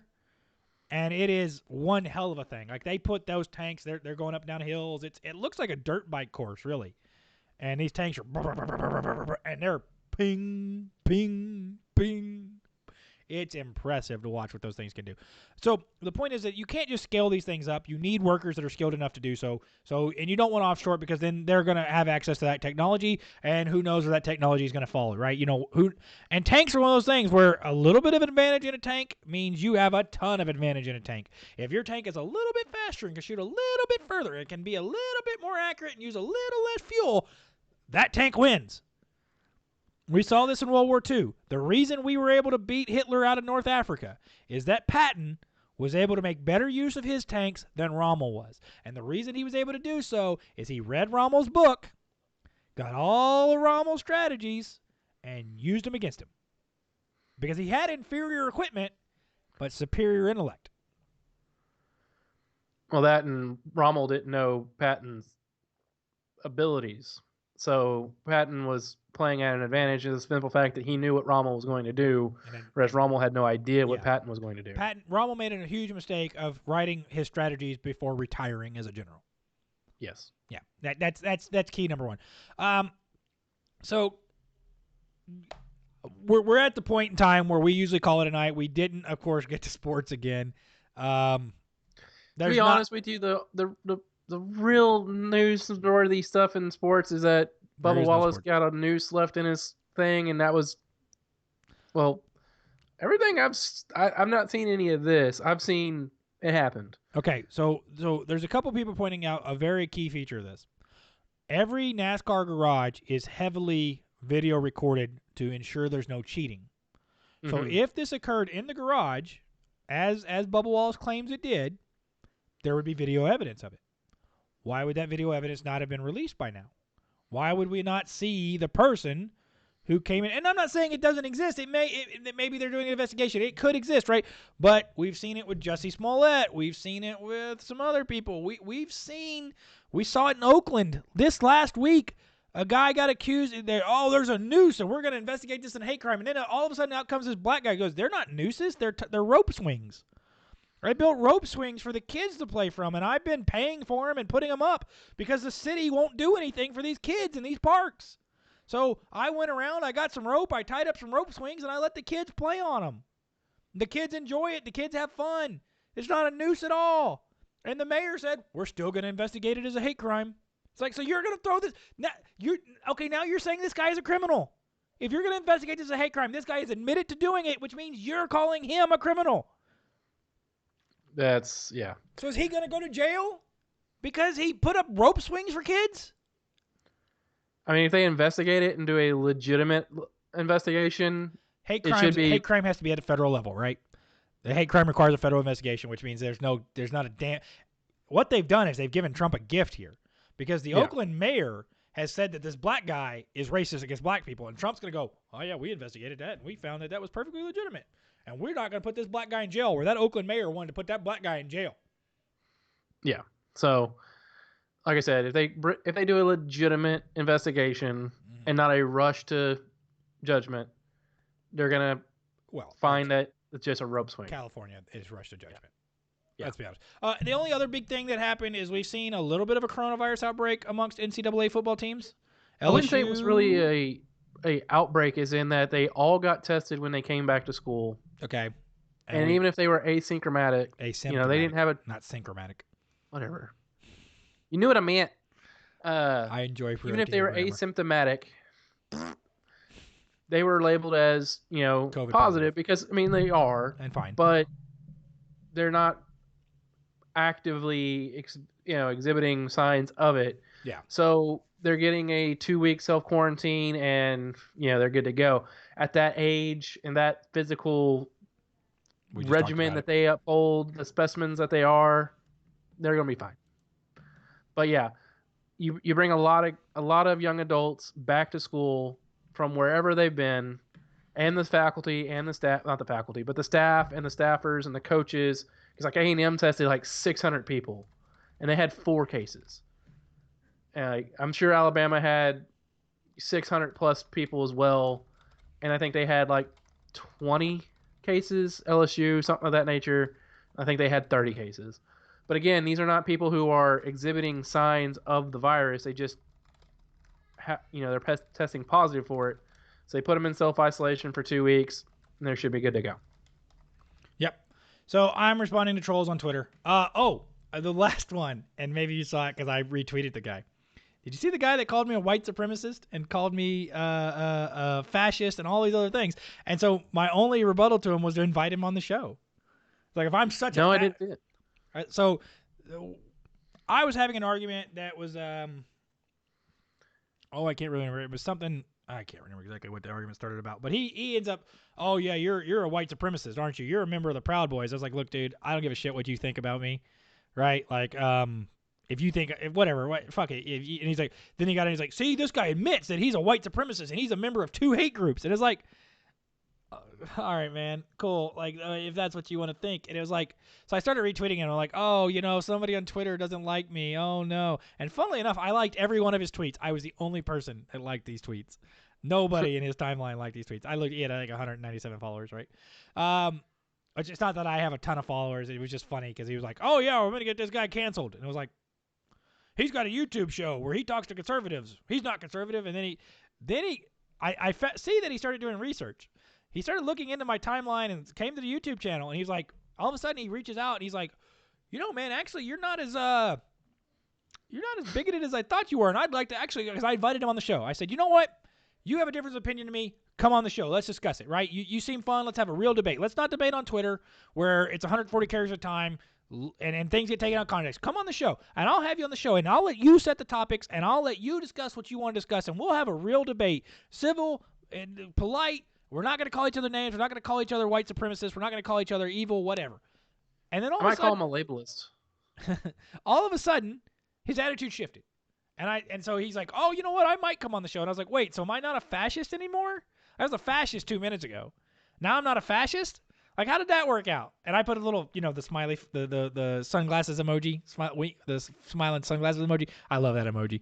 And anyway, he goes, well, you were actually civil, and I went to your timeline, and it definitely, I saw that you had some things there that I agree with. And we started talking about school choice, and we actually had a long conversation where he actually kind of came around to my argument on school choice. And it was like, look, man, I'm willing to have civil debate with anybody.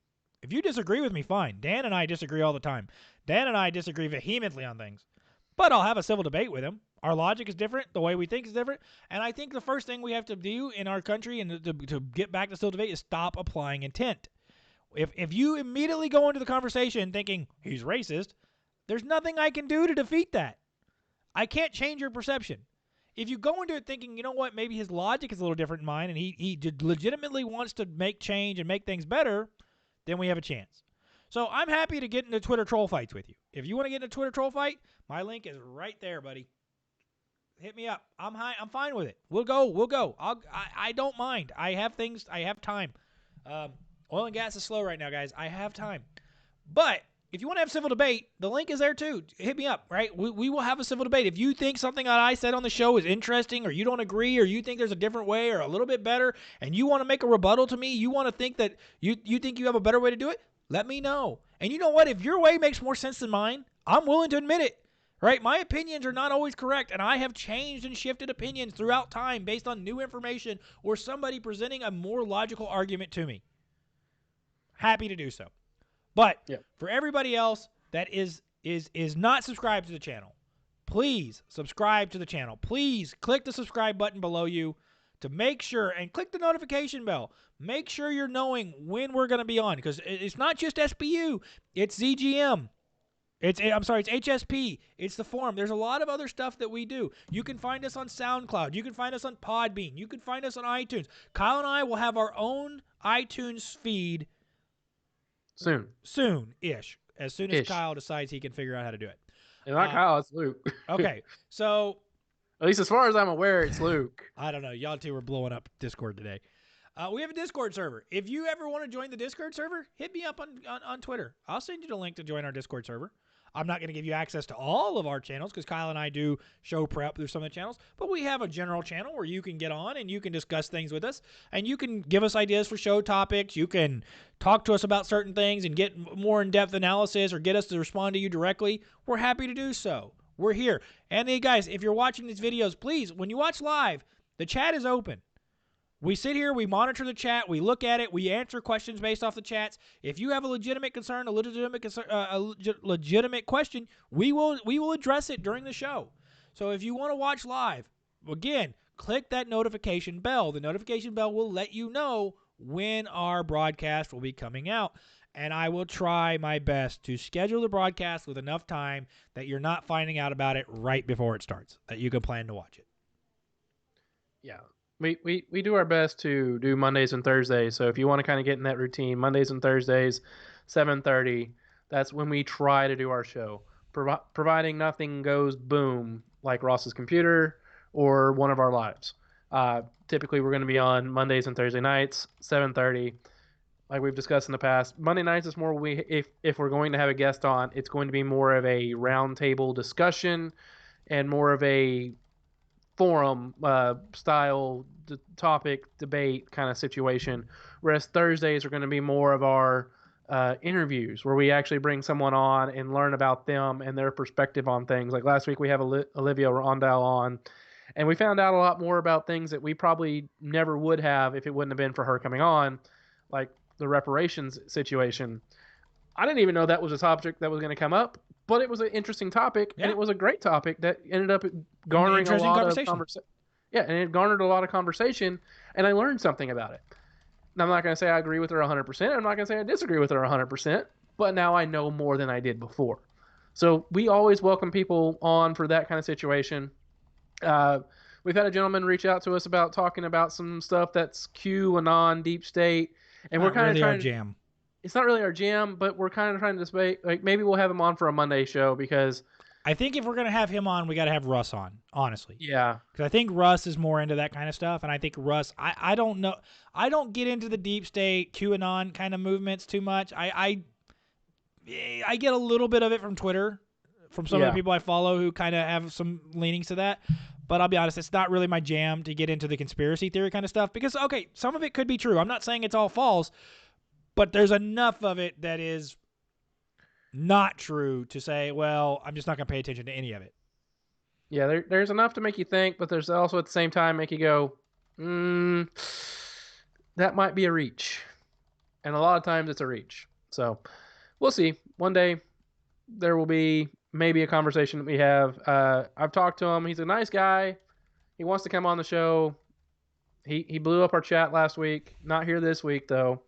So had he blown up the chat this week, we probably would have brought him on for sure. Now that he didn't blow up the chat, who knows? I'm just teasing. He could buy a sticker to get back in our good graces, though. Yeah, buy a sticker. You'll get in our good graces. Just send me a message. In your address and $5, and we'll, or anything over $5, and we'll talk. So, I'm gonna do something I don't to come on the show. I'm gonna do something I don't do in Twitter very often, which is, and I'll be honest, I do this every now and then when people are just blowing me up and they're just not making any sense. You're wrong. No, because I'm not wrong in this case. They're trying to say we should shut the economy back down and put everybody in quarantine again, and that's idiocy. I'm going to mute them on Twitter because I just don't want to. I don't want to hear from them anymore. I'm just not going to argue with them anymore because they're literally not arguing in good faith. They're just making irrational arguments. They're not and it's gotten to the point where they've got their crowd behind them, and I'm arguing from my side without any support because Kyle doesn't go on Twitter and support me. Sorry, I don't live on Twitter, especially when we're in a show. Anyway, the point is, sometimes you get breaking news from Twitter, man. Sometimes it's like, oh shit, this just happened. We need to talk about it. We didn't even talk about the fact that Seattle's now said they're going to shut down the Chaz or the Chop or whatever. They're going to go in and wipe it out because there's been like 4 shootings there now. Yeah, that's probably for the best, and probably should have happened 2 weeks ago. But since you brought it up, Jussie Smollett is trending. Is he? Oh, yeah, Yeah. I see that. Celebrities trending. Jussie Smollett. Oh, let's see what they're saying about him. Oh, this is going to be good. The Bubba Wallace, First Jussie thing, Smollett that's comparison. Steven Crowder right at the top, man. My boy, Yep. Steven Crowder. I like Steven It's not Crowder. because of racism, but because statistically, 2/3 reported hate crimes have been revealed as hoaxes, including poop swastika, Duke lacrosse, nooses in Oakland, etc. Yep. So NASCAR has found and number 2 tweet. Our boy Damani Felder says Jussie Smollett 2.0 is born. I said that's not on my end. Okay, so mine is the number 2 tweet. Mine is Damani. Matt Couch, but it is saying this guy is Jussie Smollett 2.0. So I love. So they link to Jussie Smollett's account. You can go visit his account. Here's his tagline. I am simply here to save the world. Yeah, bro. Cool, bro. Cool story. Because you didn't save the world at all. Dude, you hurt so many people with that you don't even know. Nothing is more important than love. I only have Twitter and Instagram. No other social media exists in my name. Cool story, bro.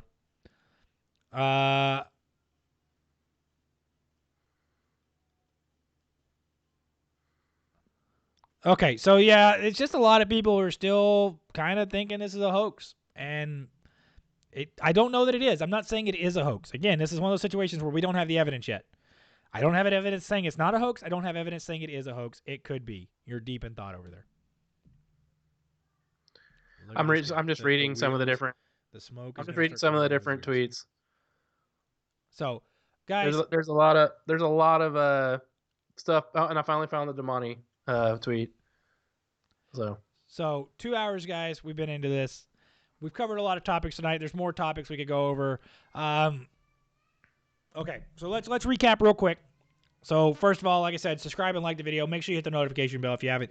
himandhaw.com, him-haw.com. The link is in the description to the video if you want to visit our website. I will try. I can't make a promise that I will release a post, a original, thoughtful, thought out article on that website once a week. My goal is to release original content that you won't get in the show. It's the topics we may talk about, but I will do more research on them. I will get facts and figures and release statistics with it and have more information to be able to release a full story for you to read if that's how you prefer to get your information. So please go there. We have the stickers, guys. There's a lot of stuff we're trying to do. It costs some money.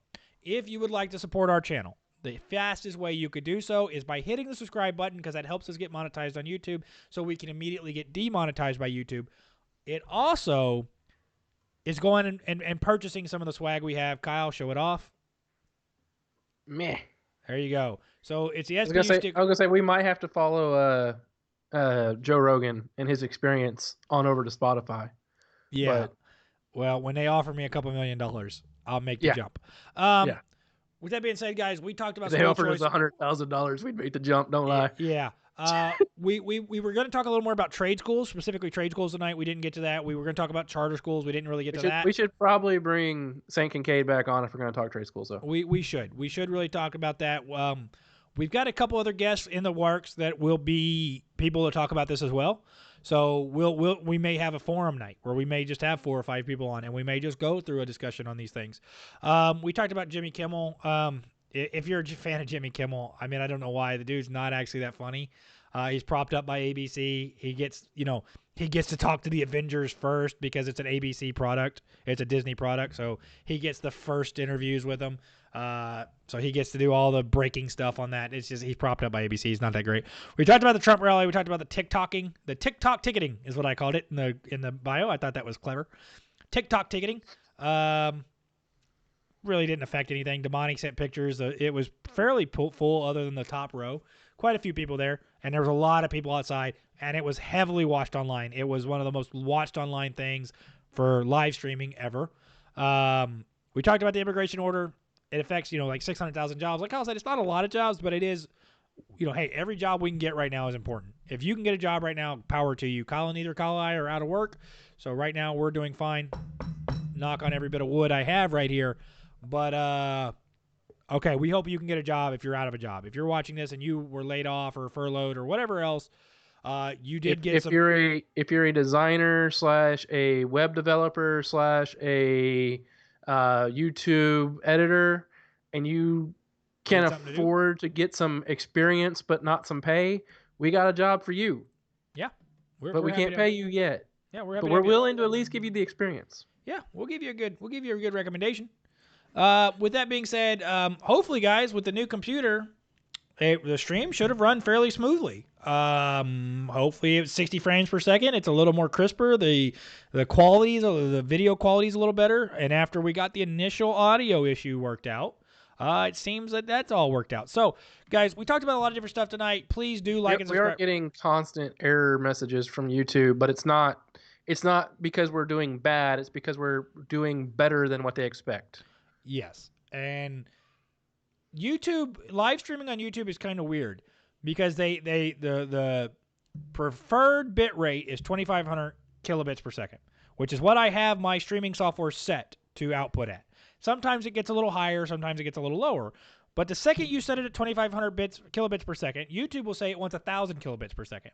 And the second I drop it to 1,000 kilobits per second, YouTube will tell me they want 2,500 kilobits per second. So either which way, I'm going to get the damn error. So nothing I can do about that. We weren't getting it before. I don't know. This is pretty constant. Like I've gotten the error message. Either way, I'm watching it. I'm watching it right here on my phone. Yeah, same here. But so there it is on a delay because it's 20 seconds delayed on YouTube. And the video quality has been fine. I'm not listening to it, so I don't hear it as much. But the video quality is perfectly fine. Other than that, guys, it's been a great night. Thank you so much for listening. If you have listened, if you've paid attention this whole time, we're sorry we kept going long, but that tends to happen with us. So, thank you. We're going to continue putting out content this Thursday. Do we have an interview lined up for this Thursday? I have someone that said they wanted to come on, but they've never given me a time and date that worked. Okay. So I've reached back out to them to see if they're willing to come on. And if they ever get back to me, then we'll get them on. If not, then we'll just do what we do. Okay, so I may have an option then if yours doesn't. So we can discuss that. We can discuss that offline. Guys, thank you so much for watching this video. Thank you so much for paying attention to us. Please go to the website, him-holla.com. Like us on YouTube. Like us on Facebook. Go follow us on Twitter if you think it's worthy of your time. If you want to see me debate people and you want to see Kyle post random stuff every now and then. Other than that, Kyle has Instagram. Kyle has TikTok. So you can get in the TikTok ticketing scene if you want to. Tickety-talk ticketing. So other than that, guys, we appreciate you so much for paying attention to us, for watching us. Continue to like us. Continue to subscribe to us. Continue to watch the videos. Continue to tell your friends. The stickers are there. If you want one, let us know. We'll get you one. We'll figure it out. We'll figure out how to Venmo us $5, and we'll send you a sticker. So for other than that, guys, anything else, Kyle, for the night? No, sir. I don't think of. I'm about to go do my workout for the day, so y'all have a good night. I got to go get my 5th set of 40 push-ups in, so that'll make 200 for the night, for the day. That's my new thing. So other than that, guys, God bless you all. So I've got 40 minutes of cross-training today, and then tomorrow's running again. There you go. So God bless all. Hopefully you're doing well in this life, and hopefully you can get back to work if you're not working now. Get back to your economy. Get back to doing well soon. So thank you for listening. Thank you for paying attention. God bless you all. Thanks and gig 'em, and God bless. Night, everybody. I just keep calling on the help of my peers, but their success makes me distressed. Things will be better when I disappear, bouncing from city to state. Nothing feels great, I'm a committed disgrace. If I could get up, hold my chin up, confidence is just a bluff for the weak. Might take a peek in my self-pity to realize it's selfishness for the meek. Just take these pills, it makes it better, but withdrawals will make you seize up and tweak. You gotta buy it every month, we change the brand, it's more expensive this week. I'll hold my chin up, keep this grin up like my mother, she can worry like me. But if I have you, life is worth it, love is more than a contagious disease.